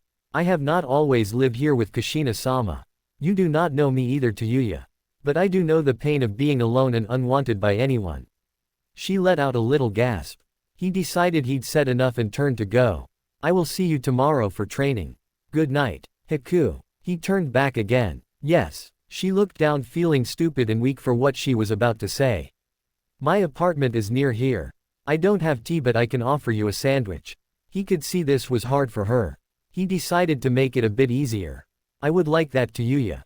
She nodded. Come on then. Chapter 56. It's a nice apartment. Haku said politely. It was funny how having a guest suddenly made her self-conscious of the mess everywhere. Thanks, she mumbled as she began picking up clothes from off the floor. I wasn't expecting company. I'm sorry for the mess. Why the F hash and K am I apologizing to him? It's my F hash and king apartment, I can keep it however I want. Yet she couldn't help but feel a little embarrassed that it was such a mess. Do you want to sit down? Sure. He sat down on the couch. Her apartment was a small one-bedroom. The living room had a couch, table, and a couple more chairs. Do you want a sandwich? I don't really have anything to drink but water right now. I am fine, but thank you. She tossed a bunch of clothes into her bedroom and quickly shut the door. She then came back out and sat down on the couch next to him. The two of them sat there for a bit just looking at each other. Why do you swear so much? Haku suddenly asked. She frowned at him. Are you here to tell me how to F hash and king talk? 'Cause if you or you can. He suddenly stood up and bowed to her. I am sorry to Yuya if I offend you. It was not my intent. Truthfully I was simply curious why you talk so. I have never heard anyone else speak in a similar manner. She stared at him, and a little grin touched her lips. Why are you always so polite? I've never heard anyone talk that way. She motioned for him to sit down again. I don't know, it was how I was raised I suppose. My parents were kind people and they taught me to always be polite and courteous to others. When I had to leave them I was already in the habit of speaking the way that I do. Zabuza-sama encouraged me to maintain a polite persona as an aid in deceiving others. Toya nodded in a bit of sympathy. Your parents forced you to leave. He swallowed. In a manner of speaking. What of your parents? She shrugged. My mother was a drunken whore who always hated me. My father was one of the random sailors she F hash and ked, she had no clue which one. She told him with only a little bitterness in her voice. I am very sorry. She shook her head. Don't feel sorry for me. I hate that. It happened, I dealt with it. I don't waste my time feeling sorry for myself and I don't go around looking for F hash and king pity. I am still sorry if you never knew a parent's love. Haku said quietly. Toya looked at him. Normally she would be screaming abuse at anyone who said something like that to her. But the boy was just so damn kind that she couldn't feel any anger. Does that mean your parents loved you? He nodded slowly. Yes, and for a time we were very happy. What changed? If you were happy why'd you leave? He sighed. It was because of my blood. I have a keke genkai which marks me as different. Here in Konoha I have learned that such are welcome, but in water country they were reviled as symbols of unending war. When my ability first emerged my mother, who had passed on the trait, tried to hide the fact. But my father learned of it and he murdered her right in front of me. I was forced to kill him and flee my village to survive. Toya listened to his tale with a quiet empathy. Whoa, and I thought my life was F hash and ked up. If I may ask, did you run away as well? She hesitated, but decided that she would tell him the ugly truth. No, she ran away from me. Some is hash an old merchant said he was in love with her and she left with him one day when I was 5. No goodbye, no note, and no, I'm sorry for F hash and king up your whole life. One day she was just gone and she never came back. I had no other family so I was stuck in an orphanage. The other kids knew my story and they never let me forget it. She let out a dry chuckle. Then Sota came. He was a recruiter for Orochimaru. He went through all the orphanages in Fire Country looking for future recruits. He spotted me and could tell I had the potential to mold chakra. Do you know how much a human life is worth? Usually between 10,000 and 50,000 ryu, Haku answered. It varies. I once knew a bridge builder whose life was worth 10 million. She gawked at him. You are seriously going to have to tell me your and King life story. She muttered. Well, my life was worth a whole 200 ryu. That's how much Soda paid the orphanage manager to take me, no questions asked.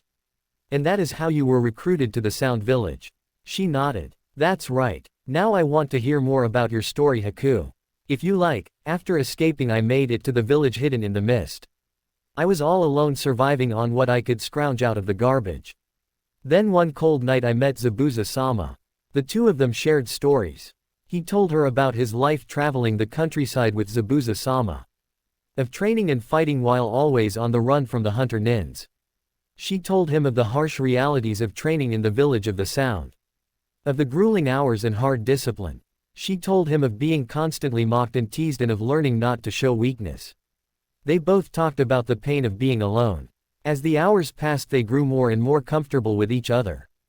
As if by some strange magic, they seemed to move physically closer to each other on the couch until they were almost, but not quite, touching. Their quiet talk was brought to an end when Haku finally noticed his watch. It is past 1 in the morning. He stood up and looked at her apologetically. He bowed to her. I apologize for keeping you up so late when we are meeting in the morning. She got up as well and gave him a smile. I don't mind. I really enjoyed talking with you. Let's do it again sometime. He nodded. I would like that. Friends should get to know each other. So we're friends now. He looked a bit worried. Are we not? She slowly nodded. Yeah, I guess we are. Ah, Haku. Yes. Do you consider Gabriella a friend as well, or is she something more to you? He smiled. She is my girlfriend. S&T. I see. Her face fell a bit. Seeing that look, Haku reached out and took her hands into his. This was the first real physical contact between them, and Toya suddenly found herself feeling a bit warm. Please do not look sad. Gabriella being my girlfriend does not mean I do not want to be close to you as well. As a friend. He looked worried. Is something wrong with that? She shook her head. No, of course not. I'll see you tomorrow, Haku.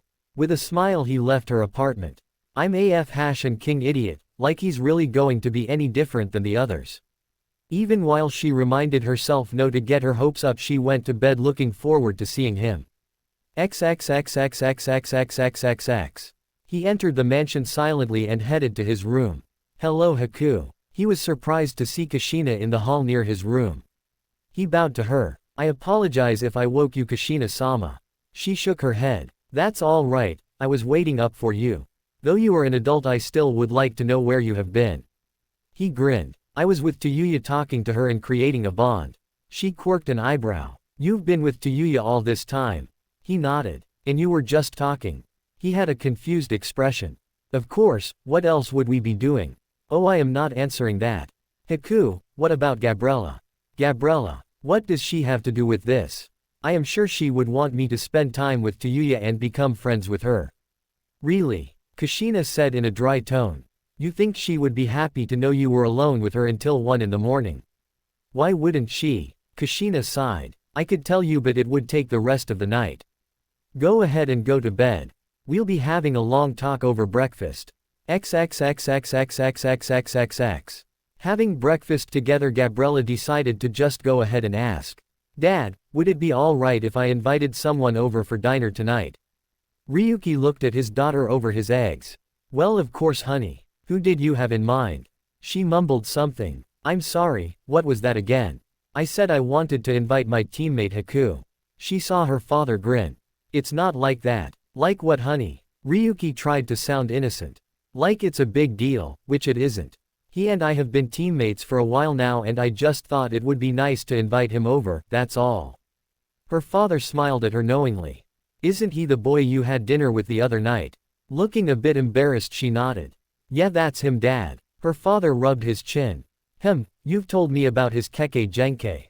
It might make a valuable addition to the family bloodline. She turned as red as a tomato. Dad, we've had one date, and he's not adding anything to our bloodline. Well, not yet, but he is a beautiful-looking, sweet boy.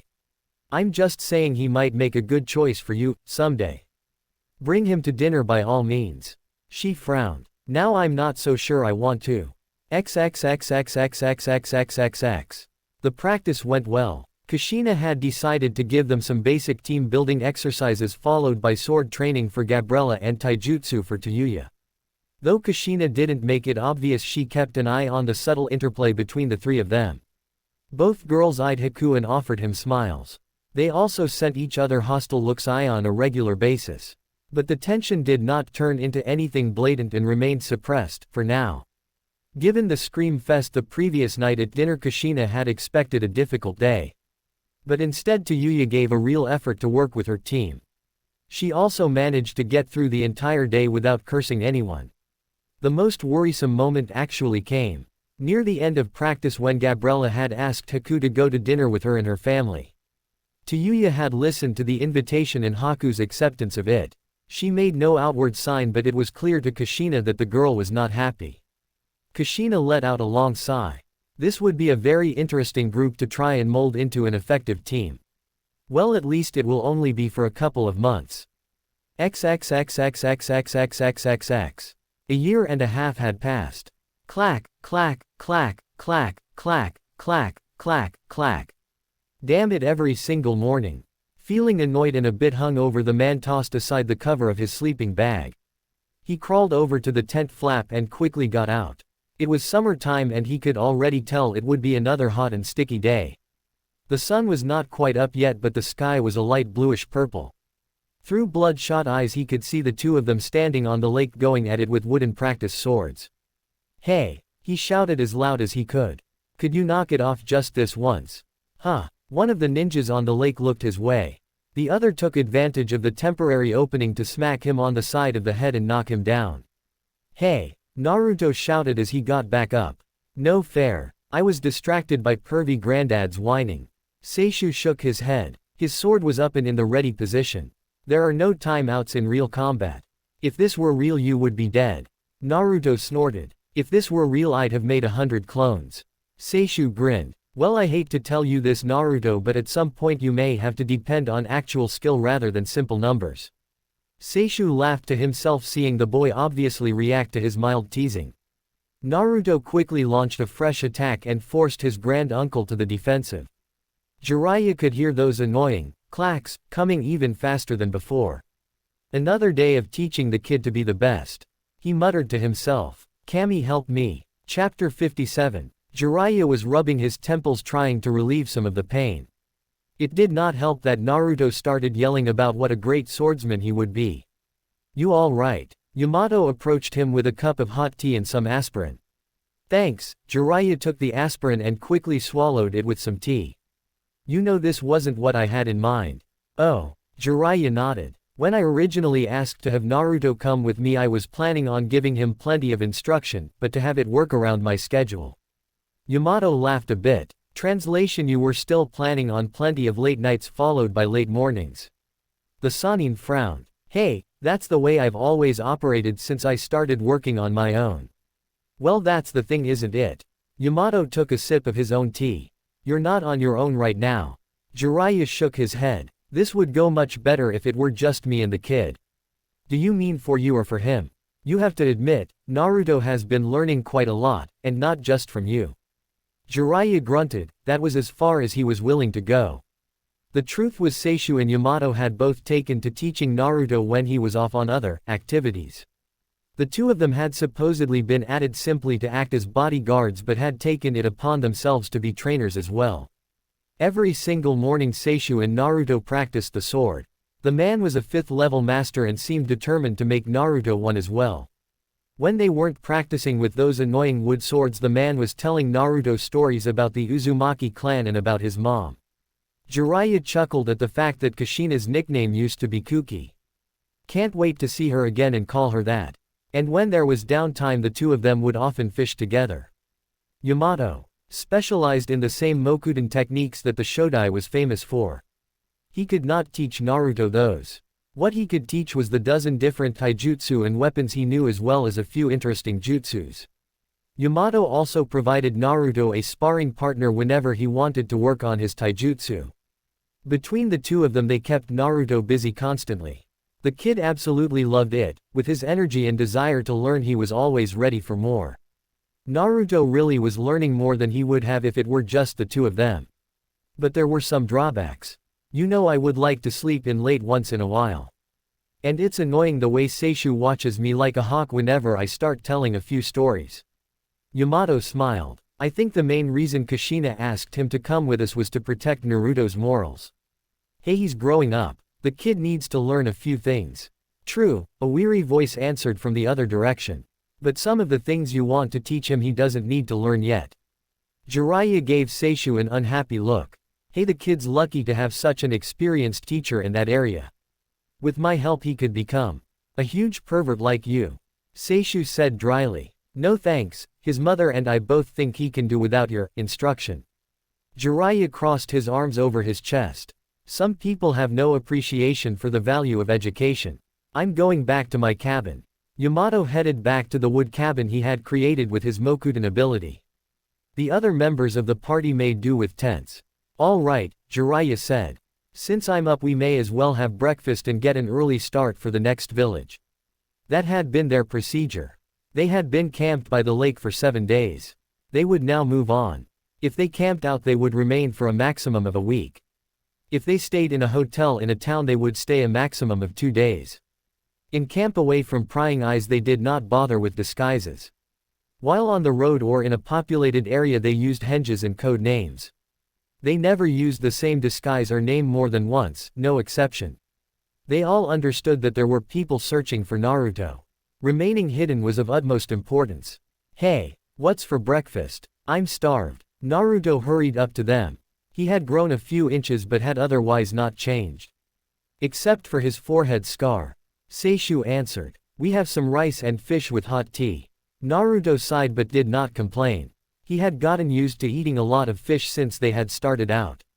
XXXXXXXXXXX. Yesterday. Normally they would just use chakra to stand in the middle of the lake, but Yamato had provided them with a small rowboat and oars. So the two of them had rowed out into the middle of the lake to fish together. As they sat in the boat and waited for the fish to bite, Seishu told him stories. Naruto looked at him not believing it. My mom did that. Seishu nodded. Oh yes, she was an absolute hellion as a child, especially to her brothers. She painted mustaches and eyeliner on her brothers with ink. Seishu nodded. It took them a week to finally scrub it off. Urusei really wanted to kill her for that one. He was supposed to take his picture for the yearbook, needless to say it had to be rescheduled. Naruto shook his head. I tried to pull a prank once. Mom told me that if I ever did it again she would stop training me. He laughed. Obviously she knew to nip things in the bud. He looked up at the setting sun. All right Naruto, let's head back in, we've got plenty of fish. Naruto nodded and they rowed back to the shore. He really enjoyed fishing with his grand uncle. He sometimes wondered if his dad would have gone fishing with him if things had been different. XXXXXXXXXX. Following breakfast they packed up and got on the road. They did not leap through the trees but walked instead. It slowed them down but helped hide the fact that they were ninja. The only one who knew their destination was Jiraiya. He was a firm believer of the need-to-know principle of sharing information. They had wandered through most of the lands in their travels except for Earth Country. Currently they were in the southern part of Water Country. They would not visit any of the foreign ninja villages as it was impossible to enter one without revealing your true identity. Otherwise the entire continent was open to them. As they walked along they were all hanged. Jiraiya, Seishu, and Yamato were all appearing like slightly younger men. Naruto was not. Seishu shook his head as they walked. Since there was no one else on the road they used their actual names. Naruto, why must you look like that? An apparent 16-year-old girl with long red hair smiled back. Hey, we're supposed to be undercover, right? And you know I'll henge to a boy when we get near a town or village, this is just for the road. Seishu's new form quirked an eyebrow. So this is just for our benefit. Oh, leave him alone, Jiraiya said. The kid's a freaking genius. XXXXXXXXXX. After a few hours on the road they came to a small town of perhaps 20,000. Naruto changed into a dark-haired boy without any whisker marks or scars. They found a restaurant and some lunch, then checked into a small hotel.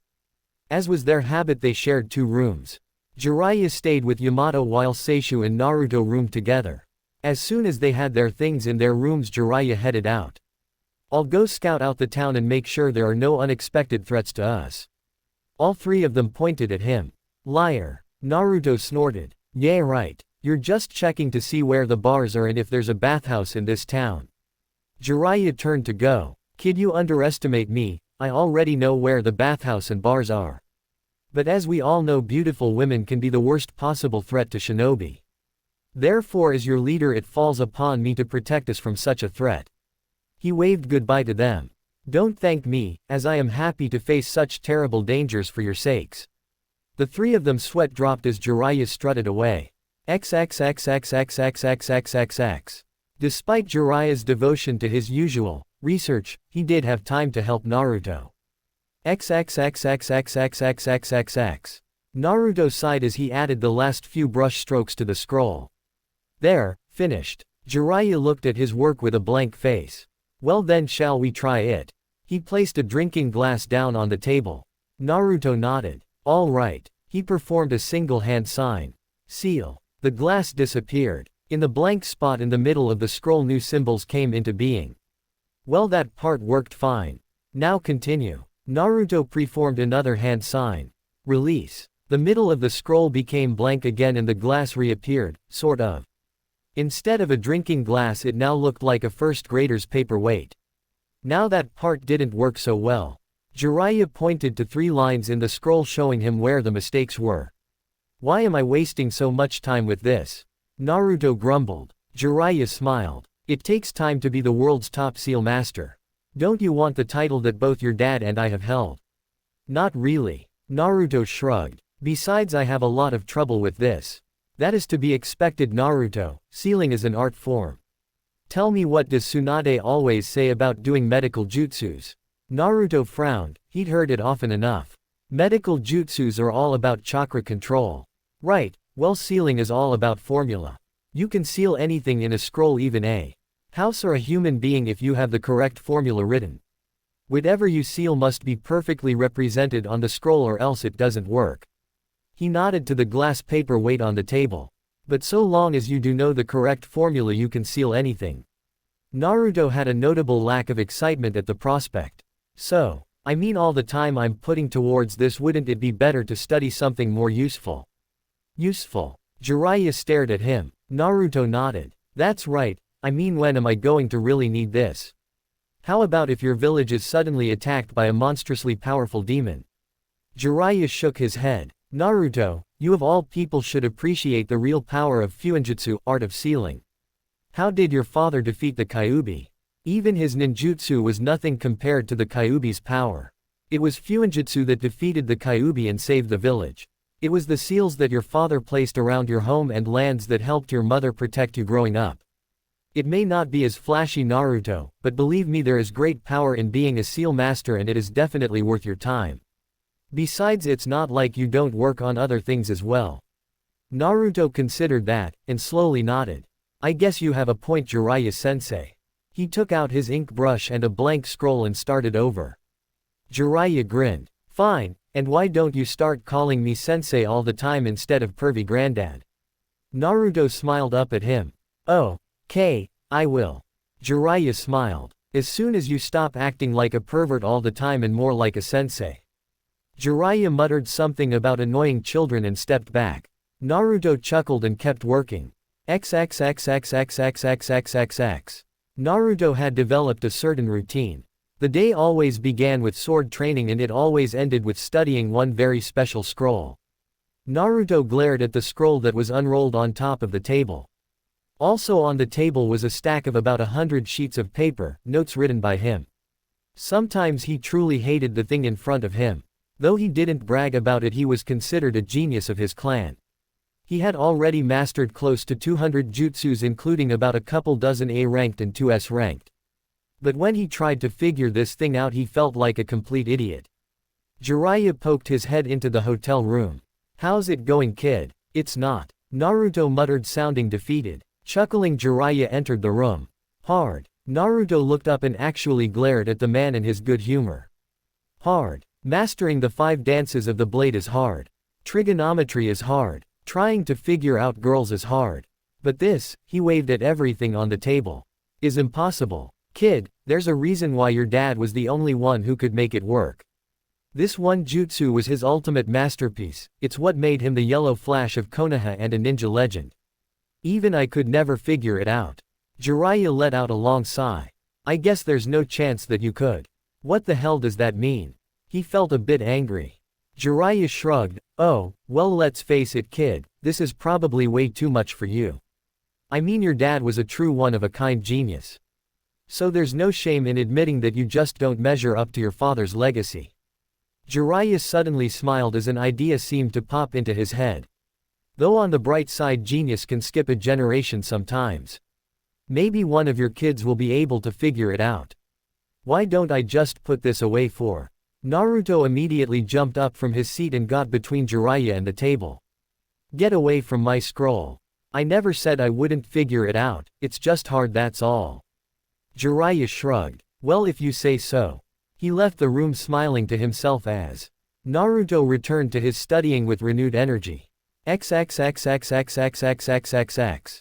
They'd found a spot in the woods about 5 miles from the village that was isolated. There Naruto made a couple hundred clones. The paired often quickly got to work fighting each other with wooden practice swords. A few began puffing out of existence as blows strong enough to dispel them were landed.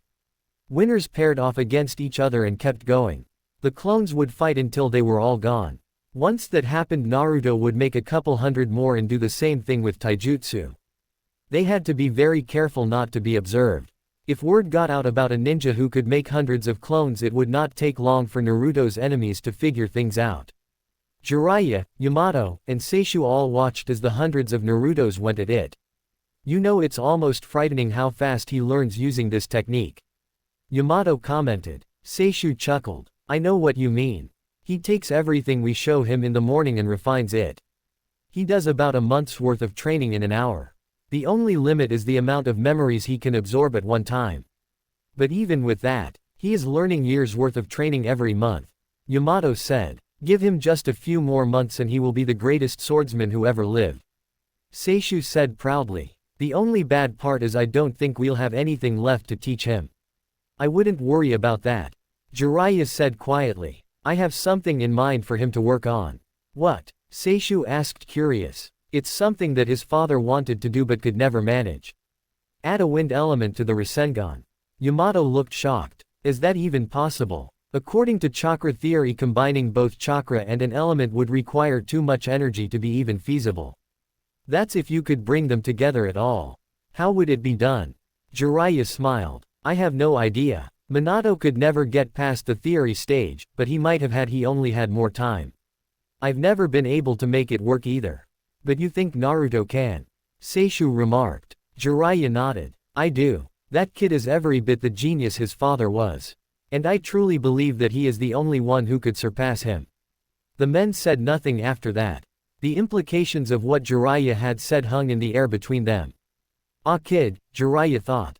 You really are going to be the greatest Hokage ever. XXXXXXXXXXX. After a couple hours of panting and exhausted, Naruto approached them. Pretty good workout, huh? Jiraiya shrugged indifferently. Your father could have done much better. Naruto immediately pouted. But it wasn't too bad. Come on, there's a ramen shop in town, let's get something to eat. Naruto immediately brightened. Great, you're buying. What? Naruto, you're rich. Naruto sniffed. So are you, and the sensei always pays. He's right, the leader should pay. Yamato chimed in. It's only fair, Seishu agreed. How many times have Naruto and I brought in dinner? Feeling ganged up on, Jiraiya admitted defeat. Fine, I'll pay. This time. XXXXXXXXXXX.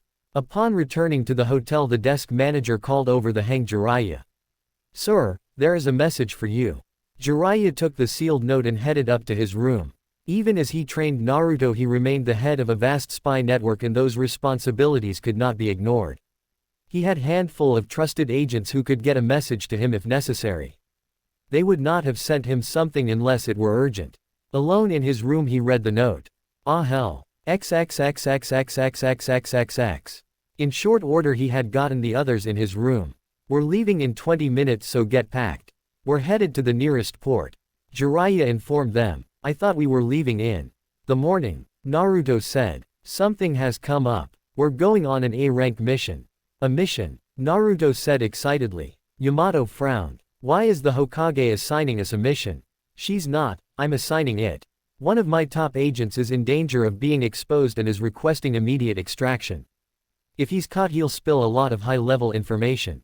We have to rescue him, or if that's impossible, kill him. The security risk is too great to ignore. Why don't we contact the Hokage? Seishu suggested. Maybe she can send someone else. Jiraiya looked at them. We can't contact her. Sure we can. Naruto said. I can summon Gamekichi and he can get a message to her in no time. That's not what I mean, kid. If Tsunade knew, she would not only refuse to send a mission, she would order us not to go. Seishu sent him a flat look. And why's that? Because this mission is to Iwagakure, the village hidden among the rocks. Yamato and Seishu both paled at that. Naruto slowly smiled. Chapter 58. Are you out of your damn mind? Seishu blared at him. You want us to take Naruto into the home village of the people who hate him most? Why not just ask him to swim with sharks while covered in chum? With respect, Jiraiya, I have to agree. Going into Iwa would be dangerous for us, but for Naruto it would be incredibly hazardous. Hey, I've gotten really strong, I can handle myself. Naruto told them. Seishu frowned at him. You have gotten strong, Naruto, but this has more to do with than just strength. If the rock nins discover you, they'll kill you on the spot. It's not quite that bad. Jiraiya pointed out. We're not at war with them, you know. We're also a long way from being friends. Yamato stated. While leaf nins aren't banned, we certainly aren't welcome either. I wouldn't trust those bastards if they welcomed us with flowers and kisses. Seishu said. Being from Whirlpool, you have to admit to being a little biased. Jiraiya said. Naruto knew that was true. His mom was the same way, she despised the rock nins. Naruto was honest enough with himself to admit that he'd absorbed some of her attitudes. I don't really think much of them either, but how can we refuse an A-rank mission? Easy, Seishu replied. By remembering this isn't a standard mission at all. If the Hokage knew, she wouldn't authorize it. This is a hands mission being set up by Jiraiya. Naruto turned to his uncle. What is a hands mission? Yamato actually answered. It's the type of mission we see a lot of in the Black Ops. It's completely off the books. Nothing official is written at all. You don't receive a written field order, and when it's over you don't write up a mission report. Everything is done orally and there is record when it's over. Why would you do a mission like that? So that if it goes wrong your village can wipe its hands of you and pretend you were acting without orders. It's a dirty little game that all the villages play. It lets them pretend to follow the rules they've all agreed to while actually cheating like hell. They all know they cheat, but they all pretend not to know. It's a great system for the villages, but Kami help you if you get caught, because your village won't. Seishu said grimly. I can't believe Konoha does things like that. Naruto said. The three other ninjas looked at one another. I'm afraid Seishu has it right. Jiraiya stated. These missions are a part of ninja life for us as much as any of the other villages. If something goes wrong the Hokage won't be able to help us. Running missions in another ninja village is an act of war. Even if she wants to, she won't be able to acknowledge us without starting a war. He took a deep breath. Look, I understand the extreme danger, believe me. I am not suggesting we go to Iwa on a whim. The man I'm trying to extract knows most of the agents we have in Earth Country. If he is captured and interrogated, our entire network there will be lost. It will take many years to rebuild, and in the meantime we will be at a significant disadvantage when dealing with them. Whether this is an official mission or not, Konoha's security is on the line here. I wouldn't suggest this if it weren't vital, and wouldn't take Naruto with me if I weren't sure he was ready for it. Thanks, Jiraiya-sensei. Naruto said happily. He is not going. Seishu said. Yes, I am. Naruto moved to stand beside Jiraiya. Naruto, do you understand how dangerous this is? Seishu said. Naruto nodded. Sure, it's about as dangerous as assassinating Orochimaru was, and I'm a lot stronger now than I was then. It's not like Naruto will be announcing himself. I plan to have him in disguise. Jiraiya stated. I'm going. If you want to protect me, grand uncle, you'll have to come too. Seishu just shook his head and said nothing. If you had asked him the absolute last place on earth he would ever choose to be, he would have answered in the middle of the rock village. But if Naruto was going, he'd have to go too. Yamato shook his head. Jiraiya, you know I can't go without the Hokage's authorization.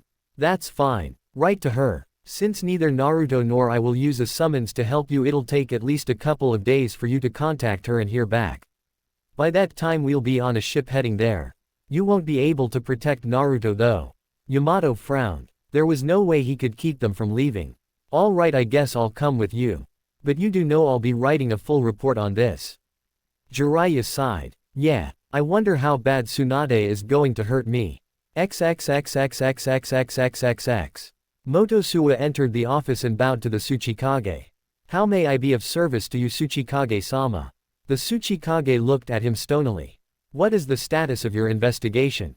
I have narrowed the search to 4 members of the council. I am currently going over financial records as well as records of their travel inside and outside of Earth Country. I am confident I will have the name of the traitor soon. The supreme leader of the Rock Nins frowned at him. You had best be absolutely certain of the name you provide me.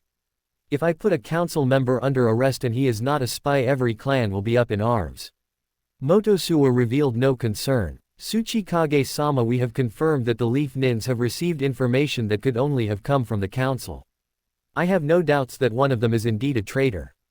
The Tsuchikage nodded. It's good that you're so certain, seeing as you are placing your own life on the line. Still looking calm, Motosuwa nodded. Have I ever failed you, Tsuchikage-sama? No, that is why you are the head of the ANBU's investigation and interrogation section. That is also why I have trusted you with this. But I need a name, and soon. Motosuwa bowed and departed. Hi, Tsuchikage-sama. XXXXXXXXXX.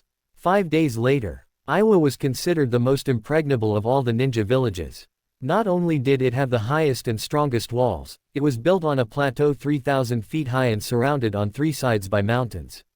An enemy army could only approach by a single road and would be in clear view of the village for miles. Jiraiya and his group approached the village hidden in the rocks openly and in broad daylight. He was dressed in his normal clothes and had his Hitai ite that read, oil. Yamato and Seishu were also dressed normally but did not have on their Hitai ites. This annoyed Seishu, who wanted to make a point of wearing his whirlpool Hitai ite in enemy territory. But Jiraiya had pointed out that it would draw too much attention. Naruto was not wearing his normal black and red bodysuit, as this would have matched Seishu's and again drawn attention. Instead he had on loose black pants and black shirt over his usual body armor. Over his mouth he had on a black ninja mask similar to Kakashi's, and a black wrap covered his hair and forehead so that only his eyes and nose were visible. They could not use henges as too many experienced ninjas could spot them. As a group the 4 of them approached the main gate going up the long winding road. Now remember, we will be under surveillance the entire time and we should expect our rooms to be bugged. We need to be very careful, and remember they'll likely arrest us if we give them any excuse. Or even if we don't. Seishu muttered. As they approached the gate they saw the expected pair of Chunin along with another ninja. Jiraiya recognized him. Crap, it's Motosuwa. They're rolling out the red carpet.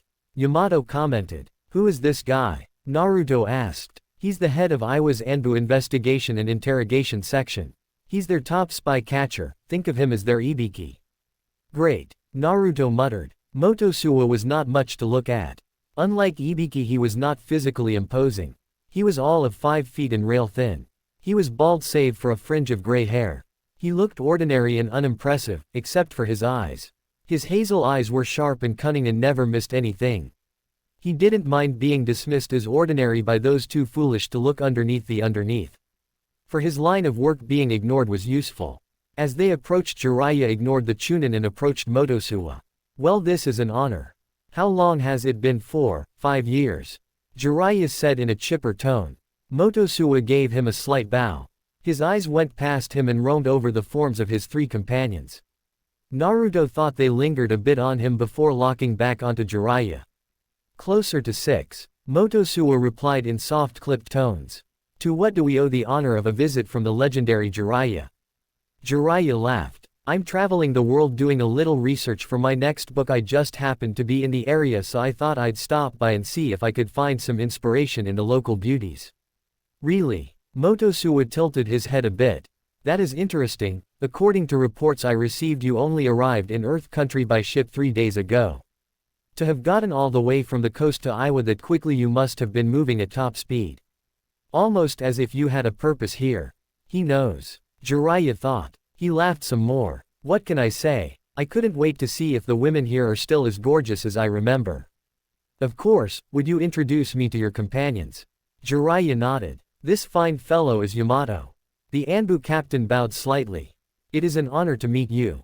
Likewise. Motosuwa returned the bow. This is Seishu. Seishu merely grunted. That was as much greeting as he was willing to offer a high-ranking member of the Iowa Anbu. A slight grin touched Motosuwa's lips. You are an Uzumaki from what was Whirlpool Country. I recognize your uniform. He stood just a little taller. That's right, I am the last of the Uzumaki clan. Except for the prisoners. Motosuwa mentioned offhandedly. Despite themselves, both Seishu and Naruto gasped. Motosuwa did not miss the reaction and sent Naruto a curious glance. What the hell do you mean prisoners? Seishu demanded. Well, we took several of them in the last war. One believe a handful are still alive. Seishu well knew that his clan had suffered terrible losses while leading the fight to preserve Whirlpool against the hordes of invading rock nins. That's a damn lie. You bastards never took prisoners. You always slaughtered all your captives. Motosuwa shrugged. War is war, and sometimes you can't afford to have prisoners. Naruto remembered the 2 sound nins he'd captured and executed during the invasion. But we always need healthy bodies to work in the granite quarries. We did take some prisoners and put them to work. Seishu stared at him, horrified at the thought of family being slowly worked to death in the stone quarries for years. If that's true, why didn't you release them at the end of the war? Because you didn't hold any of our prisoners to exchange them for, so what would we have gained? Seishu didn't know if he believed him. Was it possible? If this is true, then I demand to see them. I'll consider it. Before Seishu could say more, he moved on to the remaining ninja. And who are you? I'm called Nanashi. Naruto answered. Motosuwa quirked a single eyebrow. You're called, no name. That's right. Well, that certainly isn't suspicious. Motosuwa looked at him closely. Are you an Uzumaki? You reacted strongly to my information. No, I just care a lot about my friends. I see. Motosuwa kept his eyes on him. You have the most extraordinary blue eyes. Naruto chuckled. Thanks, but I think you should know I don't bend that way. Might I have a look at your face, please? I don't think you'll like it. Naruto warned. Nanashi, Jiraiya said in his cheerful tone. Go ahead and show the man. Naruto shrugged. Fine. He pulled down his mask. His face was a ruin. His mouth, cheeks, and chin were a mass of burned scars. I don't like showing off. Motosuwa frowned. There was no henge being used. But there was something about this young man, this Nanashi, that rubbed him raw. What he wanted to do was immediately arrest him and haul him down to Anbu headquarters for a full interrogation.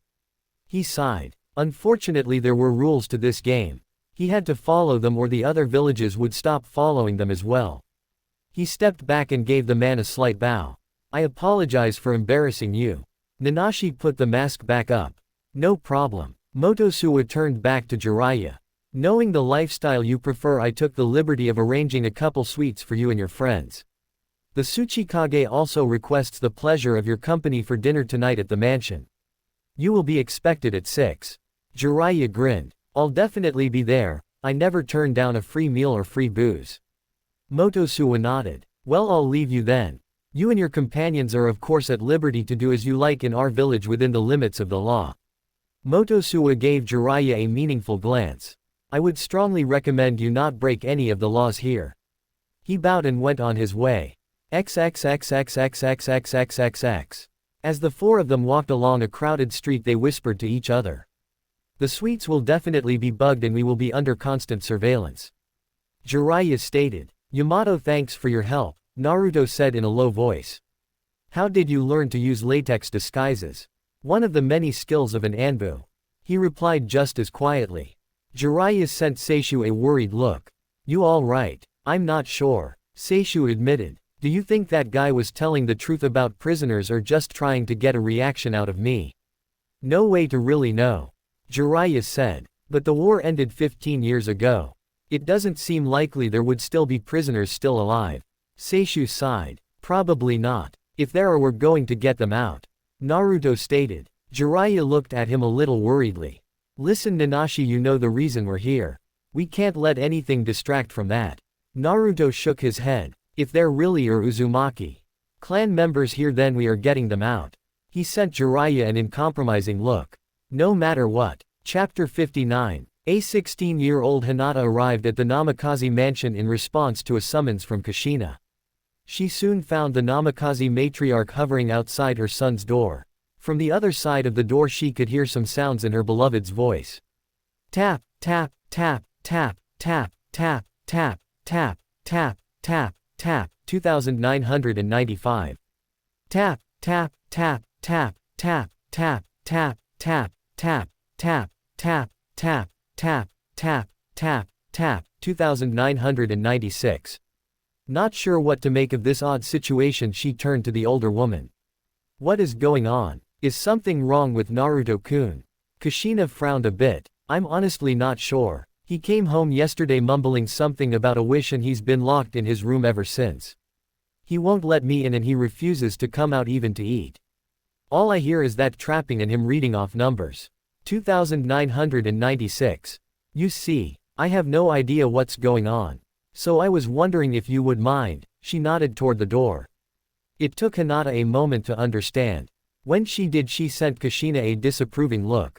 You want me to spy on him? Of course not. Good. 2997. It's not spying if you're doing it for their own good. I want you to perform protective surveillance. Kushina, it's not right. 2998. Please Hinata, just to set my mind at ease. Kushina implored. Hinata sighed. She didn't really approve of this. Especially since the two of them were getting married in a few months. She wanted them to trust one another. Very well, but only to set your mind at ease. Byakugan. Well, Hinata shrugged. He's just sitting at his computer typing. His health is fine. 2999. Yes, almost there. Kushina and Hinata shared a confused glance. Why don't you see if he'll talk to you? Kushina suggested. All right. Hinata deactivated her bloodline and knocked on his door. Naruto-kun, it's me Hinata. Can I come in? The door suddenly opened and there was Naruto with a wild look in his eyes and a huge smile. He had on nothing but a pair of boxers. Hinata-chan, perfect timing. He reached out and grabbed his fiancée, pulling her into his room and quickly shutting the door again. I'm so glad you're here, you can see it happen. He happily sat back down at his desk and began typing on his keyboard. Naruto-kun, what is going on? Hinata was feeling a bit worried at the situation. He looked up from the screen and smiled at her. All my wishes are about to come true. What? He nodded eagerly. You see, I had a dream where I asked the all-powerful author to grant me my wishes. He told me that if I wrote him 3,000 reviews and all of them different, he would grant me all the desires hidden in my heart. And now I've written number 3000 and as soon as I press the enter button, my wishes will all come true. As he stretched out his hand, Hinata suddenly grabbed a hold of him. Naruto-kun, wait a minute. Are you sure you want to do this? He looked at her in surprise. Of course I am. Why wouldn't I? Naruto-kun, Hinata said seriously. Don't you know that in every story where someone gets a bunch of wishes, something always goes wrong? Oh come on Hinata-chan. What could be wrong in making the wishes in my heart come true? And besides, this is the author we're talking about, not some genie.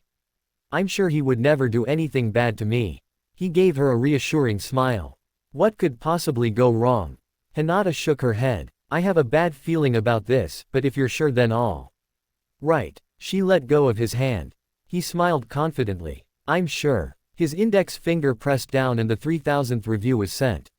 He immediately began looking around expectantly, but nothing seemed to happen. Maybe it takes a while. Hinata offered. There was a knock at the door. Naruto, may I come in? His mother called. Sure mom. In Kushina strolled with a piping hot bowl.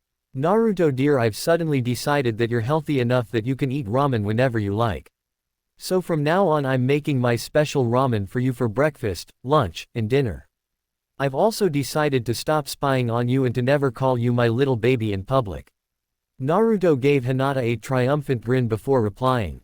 Thanks mom. Tsunade suddenly arrived. Great news Naruto. The entire village has decided to hold a "We Love Naruto" parade down Main Street. Everyone loves you now. The Uchiha clan has decided that since they're all such jerks that they will stop being ninjas and become civil servants instead. Except for Gabriella. Also the council held an impromptu meeting and voted you my successor. Now I can finally retire. She put the Hokage hat on his head. Congratulations Hokage-sama. Thanks godmother. Oh Naruto-kun, I'm so proud of you.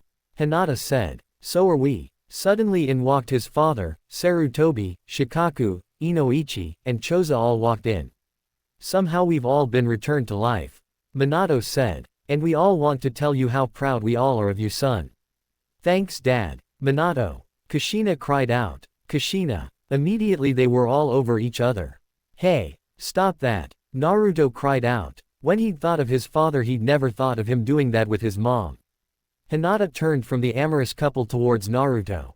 Naruto, stop it. Huh, what are you looking at me for? This isn't my idea. Yes it is. Hinata quickly explained. You wanted every wish in your heart to come true. So on some level, probably subconsciously, you wanted your parents to be happy in a, affectionate manner. Naruto shook his head violently. No way did I. Hey watch your hands dad. A dark-haired boy no one had ever expected to see again entered the room. So this is your room huh? Naruto stared at him. Sasuke. You're alive now too. Yeah. Looking bored he began to unbutton his shirt. So do you want to do it or what? What? Naruto leapt out of his chair and backed away from the undressing boy. Sasuke, what the hell are you doing?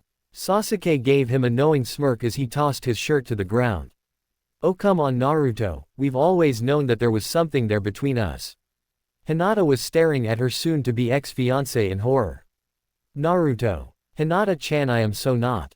Excuse me. A cheerful Sakura skipped into the room and passed a dumbfounded Hinata. She was wearing a cat suit that included 2 little ears atop her pink hair. Going over to Naruto she put her paws on him playfully and licked his face. Purr. She hummed in his ear. All of a sudden Tamari bolted into the room and glomped onto him. Tamari. Can't breathe. Got it. Tamari said, hugging him again, softer this time. Better? She asked, smiling. Before he could reply Ino slunk into the room wearing a dark purple evening gown with a side slit all the way to her hip. Her perfect blonde hair was hanging halfway down her back. You ready for me my big strong man? Ino. Hinata shouted. You're supposed to be my best friend now. Ino looked at her unapologetically. I'm sorry Hinata-chan, but somehow I can't resist. She continued towards Naruto swaying her hips. Tayuya entered in a halter top and jean shorts. Let's F#K. That's it. Hinata shouted. She went over to Naruto and slammed her fist into his face. Pervert. She stormed out. Hinata-chan. He called after her as she left. He sighed and rubbed his jaw. This was not what he'd had in mind. Well, at least it can't get any worse. Yosh. Lee was suddenly standing there wearing nothing but a green speedo. Naruto-san, please allow me to share with you my springtime of youth. Naruto groaned. Then again. XXXXXXXXXX. The Tsuchikage Palace was a magnificent building. Unlike most of Iowa, it was not made of granite or concrete block. No, it was made from a special gold-colored marble. In the evening sun it shined like it really was made of gold. There were 4 domes, each 4 stories tall, and a long line of massive columns on the perimeter of the building. And of course it was huge, being more than a mile long with over 1,000 rooms. It was exactly what you would expect of Iowa's Tsuchikage. The rock nins loved size. To them anything that was larger was always better. They had the highest walls, the widest streets, the tallest buildings, and the largest cage mansion. That was the rock nins for you, always trying to impress and overawe. Jiraiya smiled as he was escorted towards the dining hall. He knew a little bit about trying to impress people. But he did it with talent or his awesome wisdom. To his mind their architecture matched their politics, the rock nins never knew when to stop. Entering the expansive dining hall he was surprised to see only 4 people waiting for him. When he saw who they were he was barely able to keep his smile from slipping. Damn it. I wasn't expecting this. I need to play things cool or everything will be ruined. Motosuwa saw the mask slip just for an instant. He was careful not to smile. He stood up and bowed as Jiraiya approached the head of the table where the others were seated. 2 others stood and bowed as well. The man seated at the head of the table did not rise. That would not have been proper as a kage outranked even a Sannin. The Tsuchikage was generous enough to grant a nod to his famous guest. Welcome Jiraiya, the Tsuchikage said pleasantly. I trust your journey was not too arduous. Not at all. I'm a veteran traveler and the roads in Earth Country are in excellent condition. He gave his host a low bow and took the seat that was awaiting him. He would be sitting to the Tsuchikage's right, the place of honor. Next to him would be Motosuwa. Sitting across from them were 2 men Jiraiya recognized. Well, I am pleased to hear that. I trust you already know Motosuwa, of course. Allow me to introduce you to 2 of our council members. This is Dorobo and Nudoru. The Tsuchikage said in a friendly and open tone.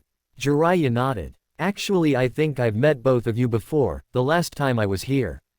Dorobo nodded. Yes, you did. I certainly remember. It's not often you get to meet one of the Sannin. Nudoru smiled. It is indeed rare. I believe you're the only one of the Sannin to ever pay us a visit. Jiraiya laughed and took a swig of his sake. He was surprised it was so strong. He set it back down. Well, if you'd had a casino here you would have seen Tsunade before she became Hokage. My other teammate likely wouldn't have announced himself. Seeing as he's dead now he won't ever get the chance to see this amazing village. You know, it was shocking to hear the news that one of the Sannin had actually been killed. Tell me, Nudoru grinned. Did you have anything to do with it? I wish, Jiraiya replied. But no, the glory of killing the late unlamented snake goes to Kakashi the Copy Nin. Dorobo sent him a curious look. You know, we hear that the Kyuubi was there as well. Yes, I've heard that rumor too. And by the way, his name is Namikaze Naruto, son of our beloved Yellow Flash of Konoha. As he'd known it would mention. Of the Yondaime brought frowns to everyone but Motosuwa. Anything that set them back or was unexpected was good as far as Jiraiya was concerned. This is worse than I thought. They must know that one of these 2 men is my contact. Obviously Motosuwa is here to see if I give anything away or if my contact reveals himself. I have to be very careful and play this cool while I look easy and relaxed. Such a shame I won't be able to fully enjoy this really good sake. The food was soon brought out and was excellent. Over delicious food and strong drink the conversation proceeded at a friendly pace and many different subjects were covered. Jiraiya was happy to entertain the others with many stories involving his exploits both in war and with the ladies. It was often difficult to distinguish which subject he was on at any given moment. Throughout the evening Motosuwa had little to say, preferring to keep quiet and watch. XXXXXXXXXX. Well, this has been a most entertaining evening. Jiraiya said, sounding far more inebriated than he was. But I think I should get back to my suite. I thank you for a memorable evening, Lord Jiraiya. The Tsuchikage replied. Oh, Jiraiya said as if suddenly remembering something. Tell me, is the kabuki performing tomorrow night? Certainly, it performs most evenings. The Tsuchikage stated. Jiraiya gave the 2 council members a warm smile. Well, won't you allow me to treat both of you gentlemen to an evening at the theater as a thank you for such an enjoyable evening? Both men readily agreed as it was an opportunity to be seen with the famed Jiraiya in public. Not long after Jiraiya and the 2 council members had departed. Almost as soon as they were gone the Tsuchikage had Motosuwa in his study. Well, the Tsuchikage demanded. I am 70% sure that Nudoru is the traitor. Motosuwa replied calmly. 70%. Motosuwa nodded. Jiraiya actually gave away nothing. Despite his loud and attention-drawing behavior he can be quite deceptive when he wishes to be. I noticed a few looks which seemed slightly concerned and at times he seemed overeager to speak to Jiraiya. Given this I judge the likelihood of his guilt to be 70%. The Tsuchikage looked anything but happy. A few concerned looks and he was eager to talk to one of the legendary ninja, and that is your evidence. Motosuwa bowed. My lord Tsuchikage, I eliminated all the other council members from suspicion. It is certainly one of these 2. Given only a few more days I am sure I could find which is the traitor. However, it seems certain that Jiraiya means to aid him in escaping sooner than that. Were you to simply allow me to arrest both? No. The entire point of all this is to avoid angering the clans by arresting one of them without cause. But my lord, were you to allow it, I would certainly catch the traitor. The Tsuchikage frowned. Yes, and you would just as certainly arrest someone who is innocent. He shook his head. No, until you are completely certain you may not arrest a council member. I see. Motosuwa answered calmly. In that case we shall keep a discreet watch on both council members and have a heavy presence at the kabuki. Jiraiya will almost certainly attempt to pass information to one of them at that point. The Tsuchikage nodded. Do whatever you think best. XXXXXXXXXX. The following morning Seishu received a request for a meeting. He met with an Anbu in the hotel lobby. Follow me, were the curt words he was given and nothing more. Though he did not like it, he still followed the masked ninja through the crowded streets of Iowa. After a time they came to a small unimposing one-story building of simple brick near the western edge of the city. Painted on the front of the building in fading white. Paint was the simple word, jail. Seishu's hands twitched and he wanted to take out his katana. If this were some sort of trap, he would sooner die fighting than be a prisoner. Motosuwa stepped out of the building and offered a very slight bow. Good morning, I hope you slept well. Fine, Seishu admitted. What is this about? Motosuwa gave him a slightly puzzled look. I am sorry, did you not say you were interested in the Uzumaki prisoners? He drew in a sudden breath. He knew this was probably all a trick, but he couldn't help but feel a sudden hope. You mean there really are prisoners from my clan? Motosuwa shook his head slightly. We have a prisoner. We originally took 6, but years in the granite quarry do little for one's health. Truthfully, I am amazed that even one has survived this long.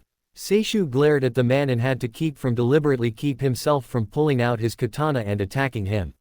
He had stood there and calmly related that 5 of his family member had been worked to death in the stone quarries. I can understand if you are upset. Motosuwa continued in his revoltingly calm manner. But please keep your killer intent in check. I would hate for one of my Anbu to feel the need to strike you down in order to protect me. Seishu brought his killer intent more or less back in control.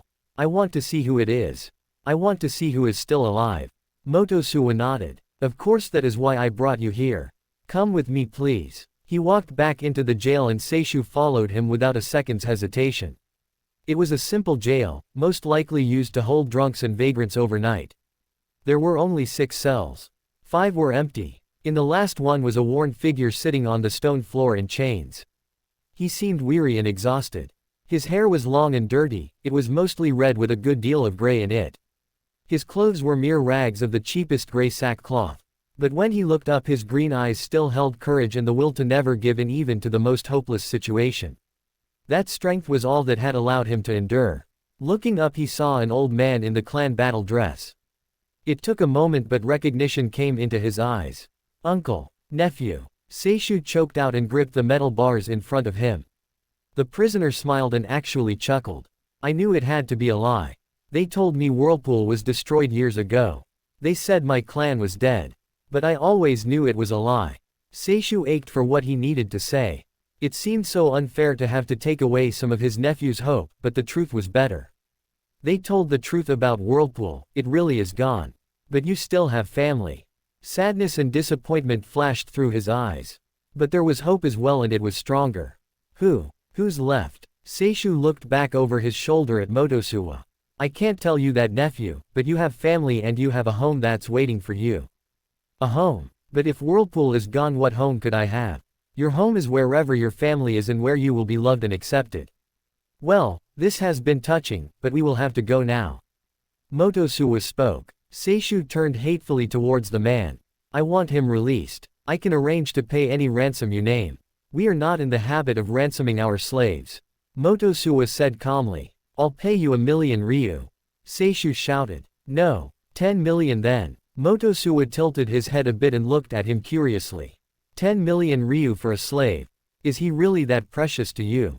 Yes, damn it, he is. He's my family. Could you actually come up with such a vast sum? You certainly don't appear wealthy. Would you try and get it from Jiraiya? No, I happen to be very close to one of the wealthiest clan heads in the world, and she would gladly pay it. I could have the money here in a day. Well, that is tempting, but no. I have a different ransom in mind. What do you want? Seishu demanded. A name. Motosuwa answered. I know why Jiraiya and the rest of you are here. Tell me the name of the man you are trying to rescue and you can have your nephew. I don't know what you're talking about. Seishu said blankly. Motosuwa quirked an eyebrow. Well, that is a pity. In that case your nephew will remain here for the duration of your stay. Should you suddenly learn the name I seek, by all means return here. Now it is time for you to go. Uncle, the prisoner got to his feet and tried to reach out, but the chains kept him near the far wall and well short of the barred cell door. I love you, uncle, and please tell whoever is left that I love them as well. Damn it. Seishu reached through the bars but could not touch his nephew's outstretched hand. I love you, nephew, and I swear to you that I will get you out of here. XXXXXXXXXXX. Upon returning to the hotel he quickly got Jiraiya up and awake. Damn it, what is so important? Jiraiya was trying to rub his temples. I mean, I can't even sleep late here. Seishu shook his head, not in the mood.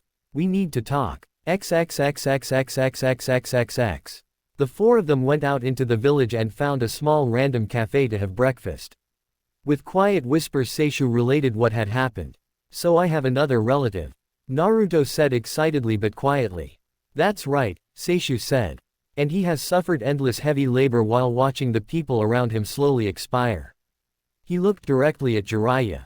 We have to get him out. Jiraiya shook his head. I am all for helping you get your clan member, but not at the expense of harming Konoha.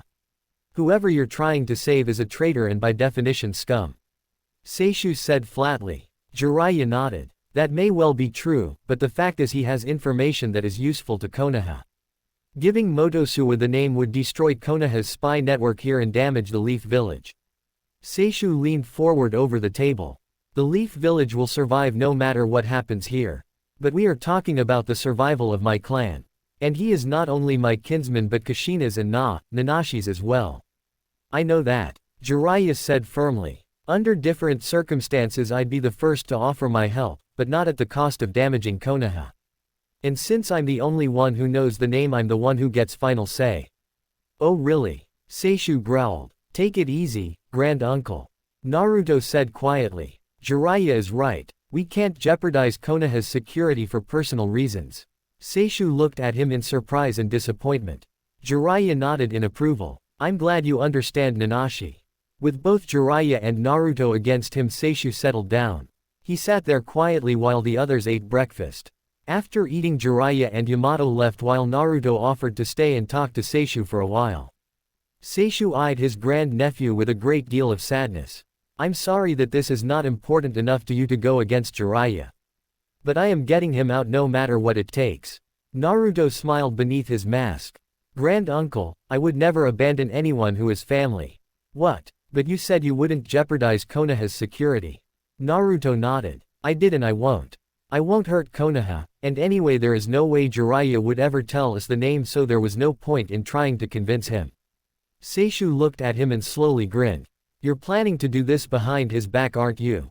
This whole mission is being done behind the Hokage's back, so I don't think he has any right to complain. He looked at his grand uncle with complete seriousness. We'll get him out and bring him to Konoha. That's a promise. Seishu nodded in complete agreement. Now tell me exactly where he's being held. Chapter 60. It of course had to be a tragedy, Jiraiya thought. He was not a huge fan of kabuki to begin with. Any art form that refused to give women a place in it was seriously defective in his mind. Especially when so many of the performances were romances. The frightening thing was the actors playing women had such good costumes and such expert makeup it was damn near impossible to tell. Why did they go through so damn much trouble to have men look like women? Why not have women acting to begin with? He'd actually gone to the trouble of asking a theater owner that once. The man had puffed up and shouted that it was tradition. This merely proved to Jiraiya that some traditions needed to be changed. But in any case, here he was sitting through some 3-hour production about the tragic love of the heirs of a pair of rival clans who of course hated each other. 5 minutes in and Jiraiya had already known it would end with the two of them falling in love, being betrothed to others, running away together, and finally dying together when they found they could not escape. Ordinary people never seem to get enough of the tragic. We ninja know better. There is more than enough tragedy in life, we don't need to see more of it. Jiraiya would have preferred a comedy or even a happy romance rather than this. He sighed. Well, it was all a part of the mission. The theater had about 2,000 seats and they were all packed. He was quite certain that a number of those seats were occupied by Anbu in disguise. He would not be surprised if Motosuwa was sitting somewhere out there as well watching him. He was seated in the middle of the third row with Dorobo and Nudoru sitting to either side. After almost 3 hours, the climatic moment had nearly arrived. The young couple had been chased to the edge of a cliff with both their clans pleading with them to return. They each pleaded to be allowed to marry and be together, only to have each clan refuse in a single voice. So instead they held on to each other and leapt over the cliff. The house lights suddenly dimmed to allow the actors to disappear over the cliff. In that instant Jiraiya leaned forward as though utterly enthralled by the performance.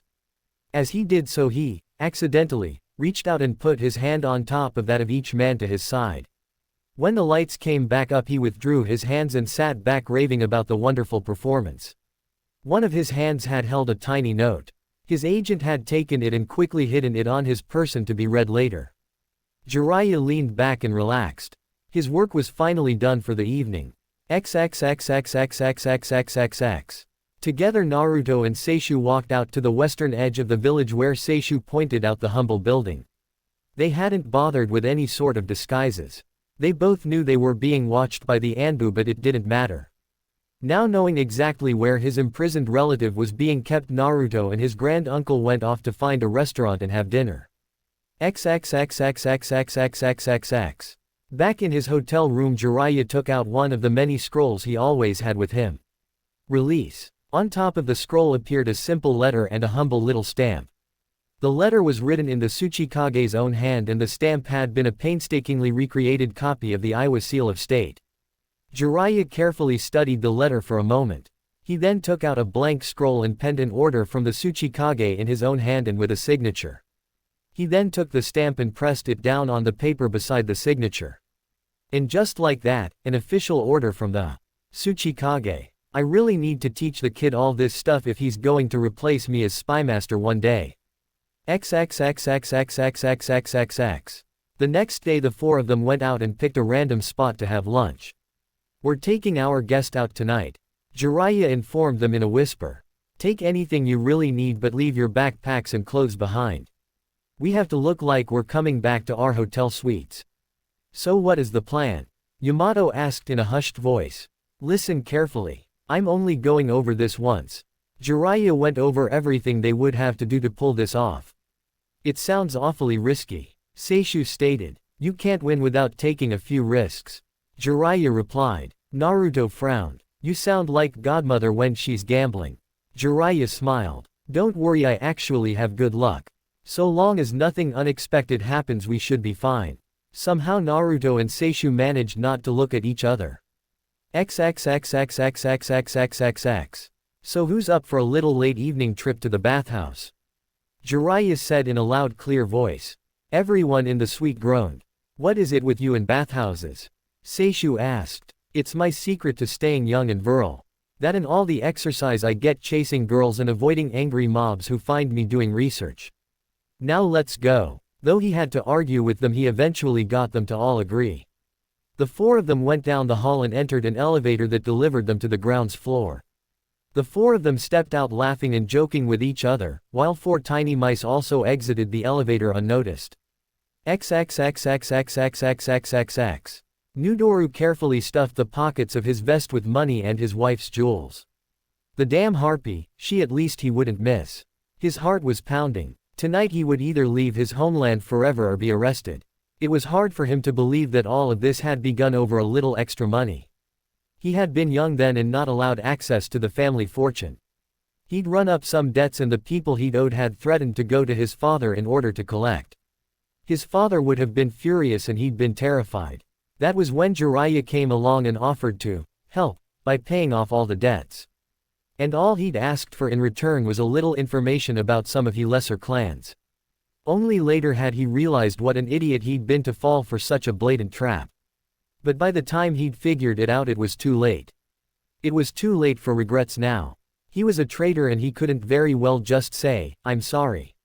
Sorry I sold out my clan, my village, and my cage all just to protect my own ass.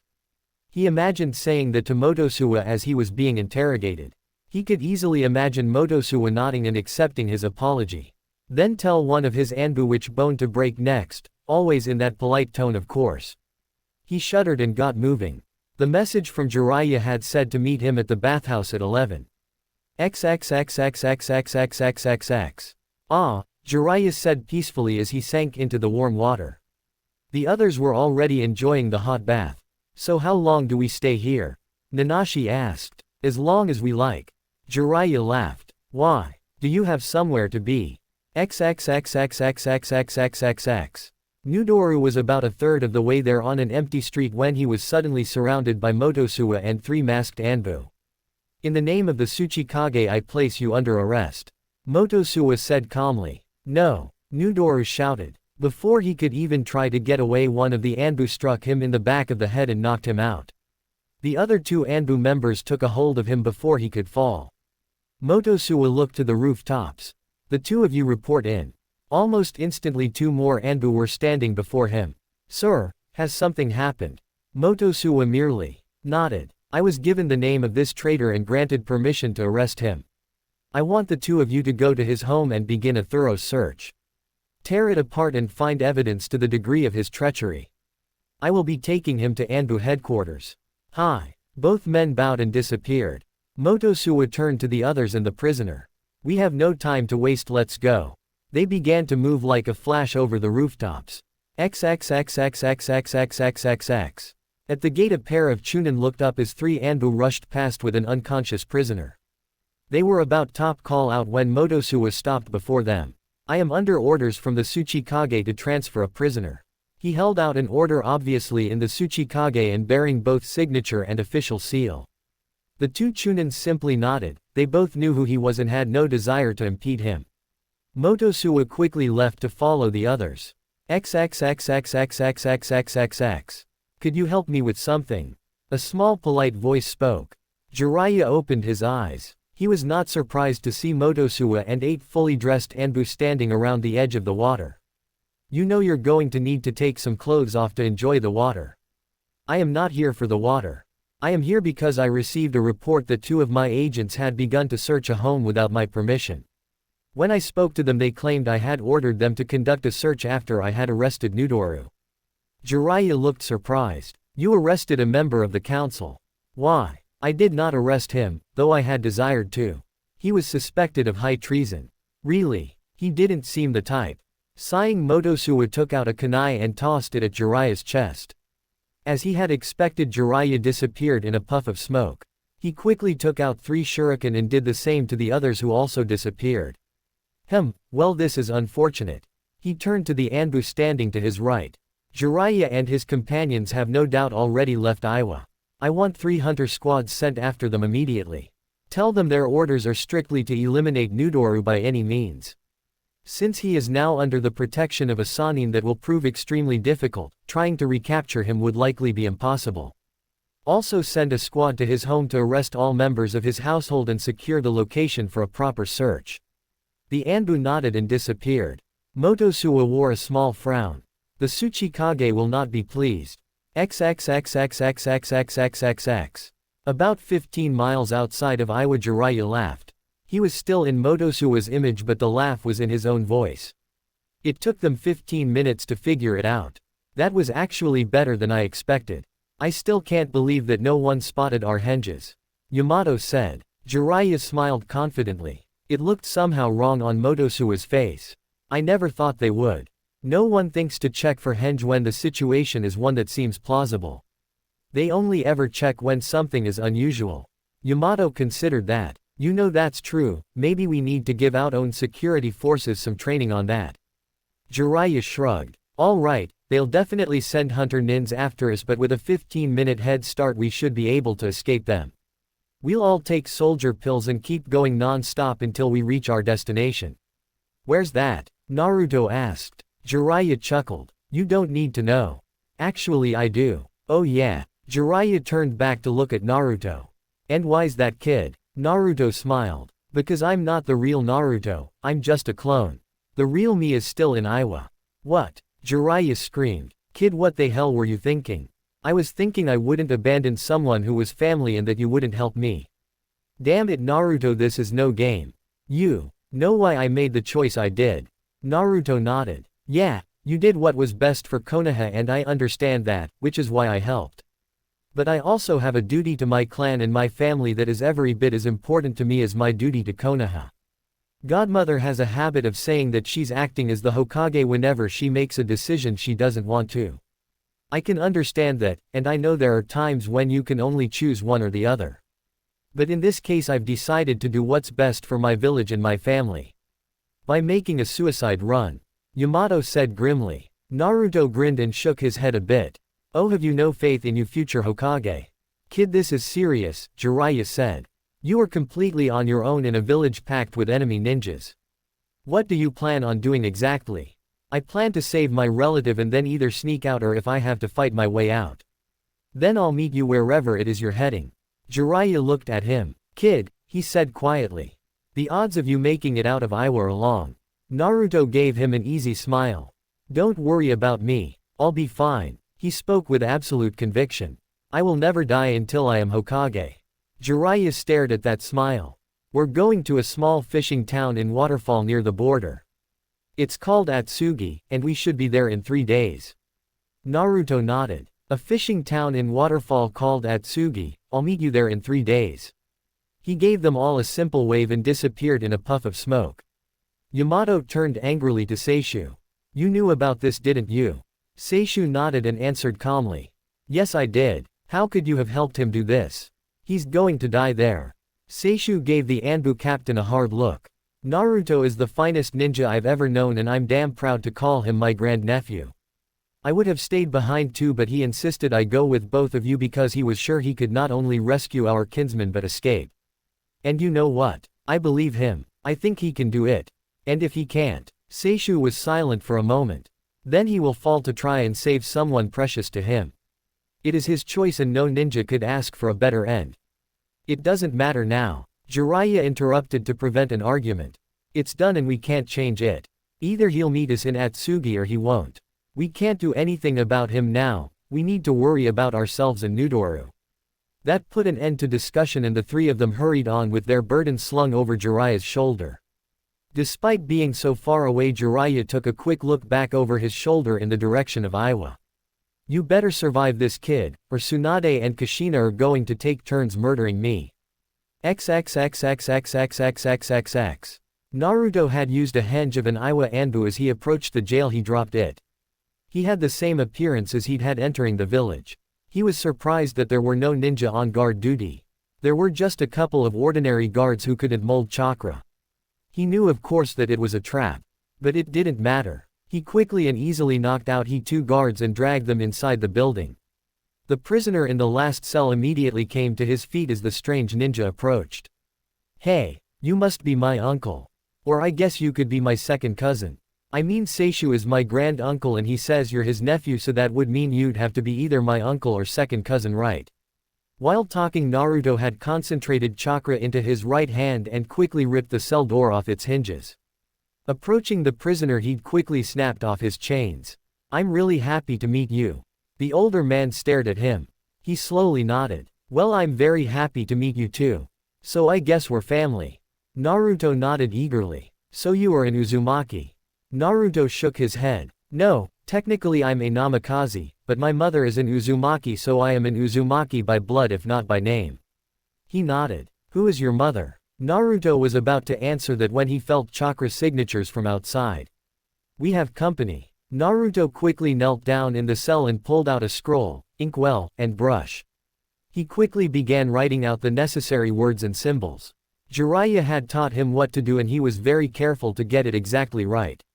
What are you doing? The man asked. I can't protect you and fight a battle. So I'm going to seal you in a scroll and send you to my mom in Konoha. You're going to put me in a scroll? He said a bit nervously. Naruto nodded. Yeah, it's the only way. Don't worry, I know what I'm doing. But it's the only way for me to rescue you. The scroll was complete. The prisoner looked at this stranger who was claiming to be family. And for a reason he couldn't explain, found that he trusted him. Well, all right. I guess I'd rather be in a scroll than chained up. Don't worry, the next thing you know you'll be with my mom and you'll be safe. He performed a hand sign.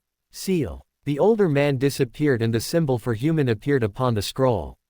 Wasting no time, he bit down on his thumb and ran through a new series of hand signs. Summoning technique. Gamakichi appeared in a puff of smoke. He had the leather pouch on. Hey boss, Gamakichi greeted. Isn't this a little early for the mail run? And where are the others? Naruto rolled up the scroll and placed it in the pouch. Never mind that, listen Gamakichi, this is really important.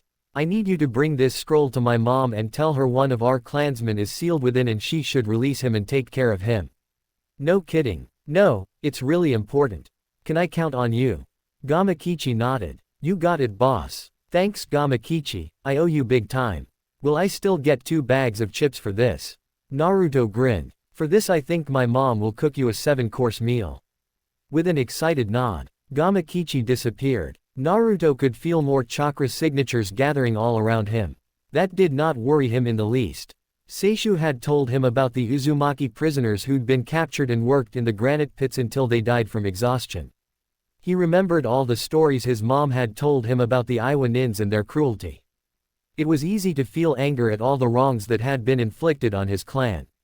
He was glad as more and more chakra signatures arrived. He'd been sort of hoping it would come down to a fight. He smiled and something dark and terrible awoke inside of him. XXXXXXXXXXX. What the hell? An Anbu muttered. Can you feel that? Another one said in a sickly whisper.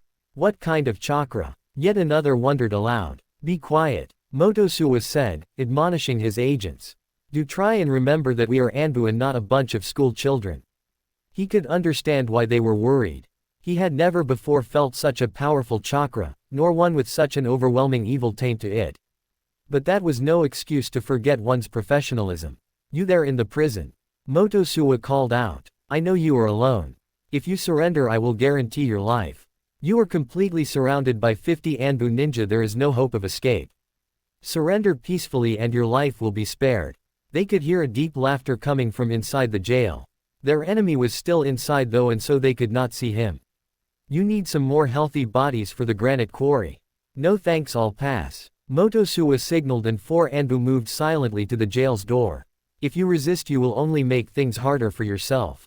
I have no wish to harm you. Tell me where Jiraiya and the others are taking Nudoru and you will not be harmed. Oh, that's nice of you. You don't want to hurt me. The laughter came again and men began to feel something cold run down their spines. Well, the problem is I want to hurt you. I want a whole lot of payback for what you did to the Uzumaki clan. So you are an Uzumaki after all. Motosuwa spoke patiently as he signaled his men. As 4 Anbu rushed in through the door. Their screams were horrible, but did not last very long. Out the open their pieces were tossed out. Even hardened veterans of war and battle looked sick. The most worrisome sign was that Motosuwa had dropped his mask and actually looked worried. 4 of his Anbu had been slaughtered in just seconds. He looked to the man on his left. Call in all additional Anbu reserves right now. The agent nodded and quickly disappeared. Motosuwa looked back at the building. The door had been ripped open but their enemy was still hidden inside. It seems I've seriously underestimated you, Nanashi. You are Nanashi, aren't you? You can call me that if you like, I have other names. Would you share them with me? Motosuwa asked. All right, I have been called monster, demon, son, friend, little brother, godson, nephew, kid, boyfriend, older brother, leader, grandnephew, and boss. I've been called all those things. I've also been called the Kyuubi, the demon of the leaf, and the ever-popular Yondaimi's son. There were gasps all around. Motosuwa felt his heart turn to ice. But my real name is Namikaze Naruto, though you can just call me Death. With an explosion the roof of the building was torn away and a figure leapt out and into the night air. They saw a figure covered in red chakra in an outline like an animal's. 3 distinct tails could be seen. Out of the red chakra came a number of arms. The arms snapped out and caught the Anbu nearest to him. The men caught were quickly crushed overripe fruit. A storm of kunai, shuriken, and explosive notes came eat him only to be shrugged off. He landed on the ground in front of the destroyed jail. An Iwa Nin had transformed his body into living stone and rushed in without fear. Raising both arms, the nin drove them down in full force atop Naruto's head. His fists were smashed and shattered as he struck the red chakra.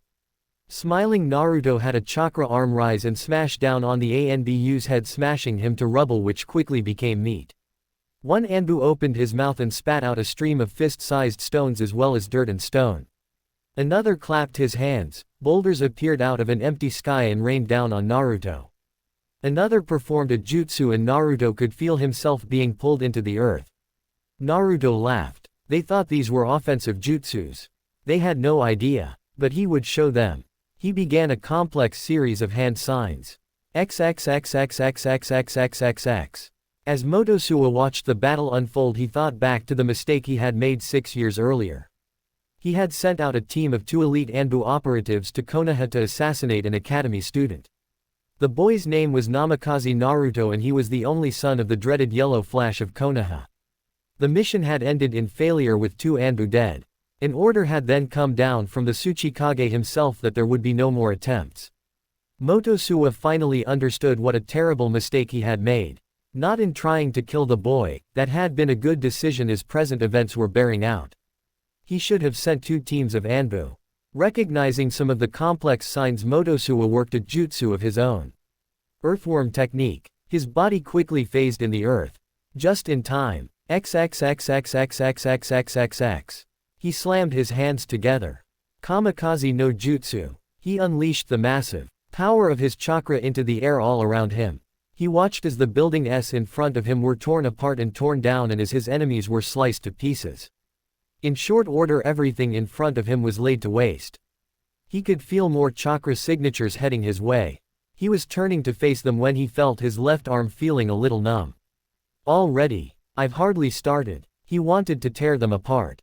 He wanted revenge for what had been done to the Uzumaki clan. If could force a 4th tail, I could really wreck this place. He shook his head. Where had thought come from? Using a 4th tail had made his conscious mind submerge and given the Kyuubi at least some control. He would never let that happen again. He looked about at the destruction that he had caused. He had gotten some revenge for the Uzumaki.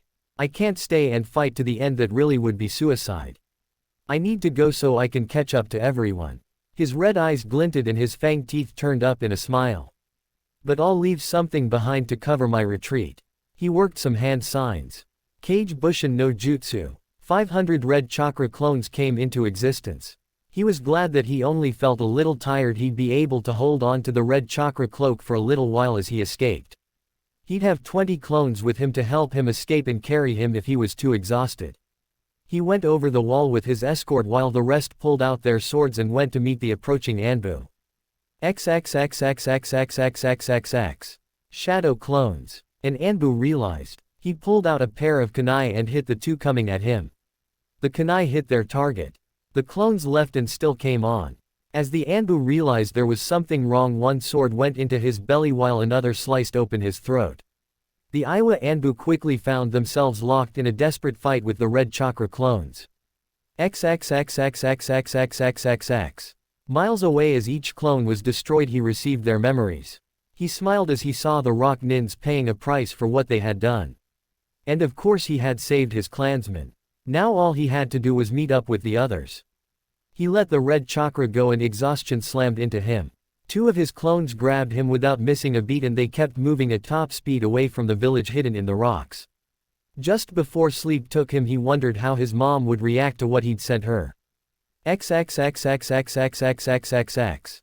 She was in her study catching up on some paperwork when Gamakichi arrived unexpectedly. Like any ninja, she saw a break in routine as signaling bad news. Gamakichi, what are you doing here? Has something happened? The frog nodded. Yeah, Naruto sent me here with a scroll that he says you need to unlock. He says it has one of your family members in it and you need to take care of him. He also said you would cook me a 7-course meal for this. She immediately took the scroll out of the leather pouch. He sent Uncle Seishu back to me. Is he hurt? Seishu was the only other family member she had, so of course it had to be her uncle. Don't know. She nodded and put the scroll on the floor in front of her. Release. In a puff of smoke, a man was standing there in front of her who was definitely not her uncle. The poor man looked shocked and bewildered. That he was in poor shape was obvious. She could see the outline of his ribs through the rags he was wearing. Whoever he was, he'd clearly been poorly fed. She could also see scars on his arms and legs. What had happened to this poor man? And why had Naruto said he was family? She looked closely at his face and suddenly gasped. It took him a moment to adjust to his new surroundings. There, standing in front of him, was a woman dressed in the red and black of the Uzumaki. She had ridiculously long red hair now, but her face was the same. He smiled at her. "Hey Kuki, been a while," he said softly, trying to choke back sudden tears. "Urusai." She rushed forward and wrapped her arms around her brother. Thank you for watching. Please remember, make sure to like and subscribe, and if you have fanfictions you would like to see on the channel, leave them in the comments, and have a great day.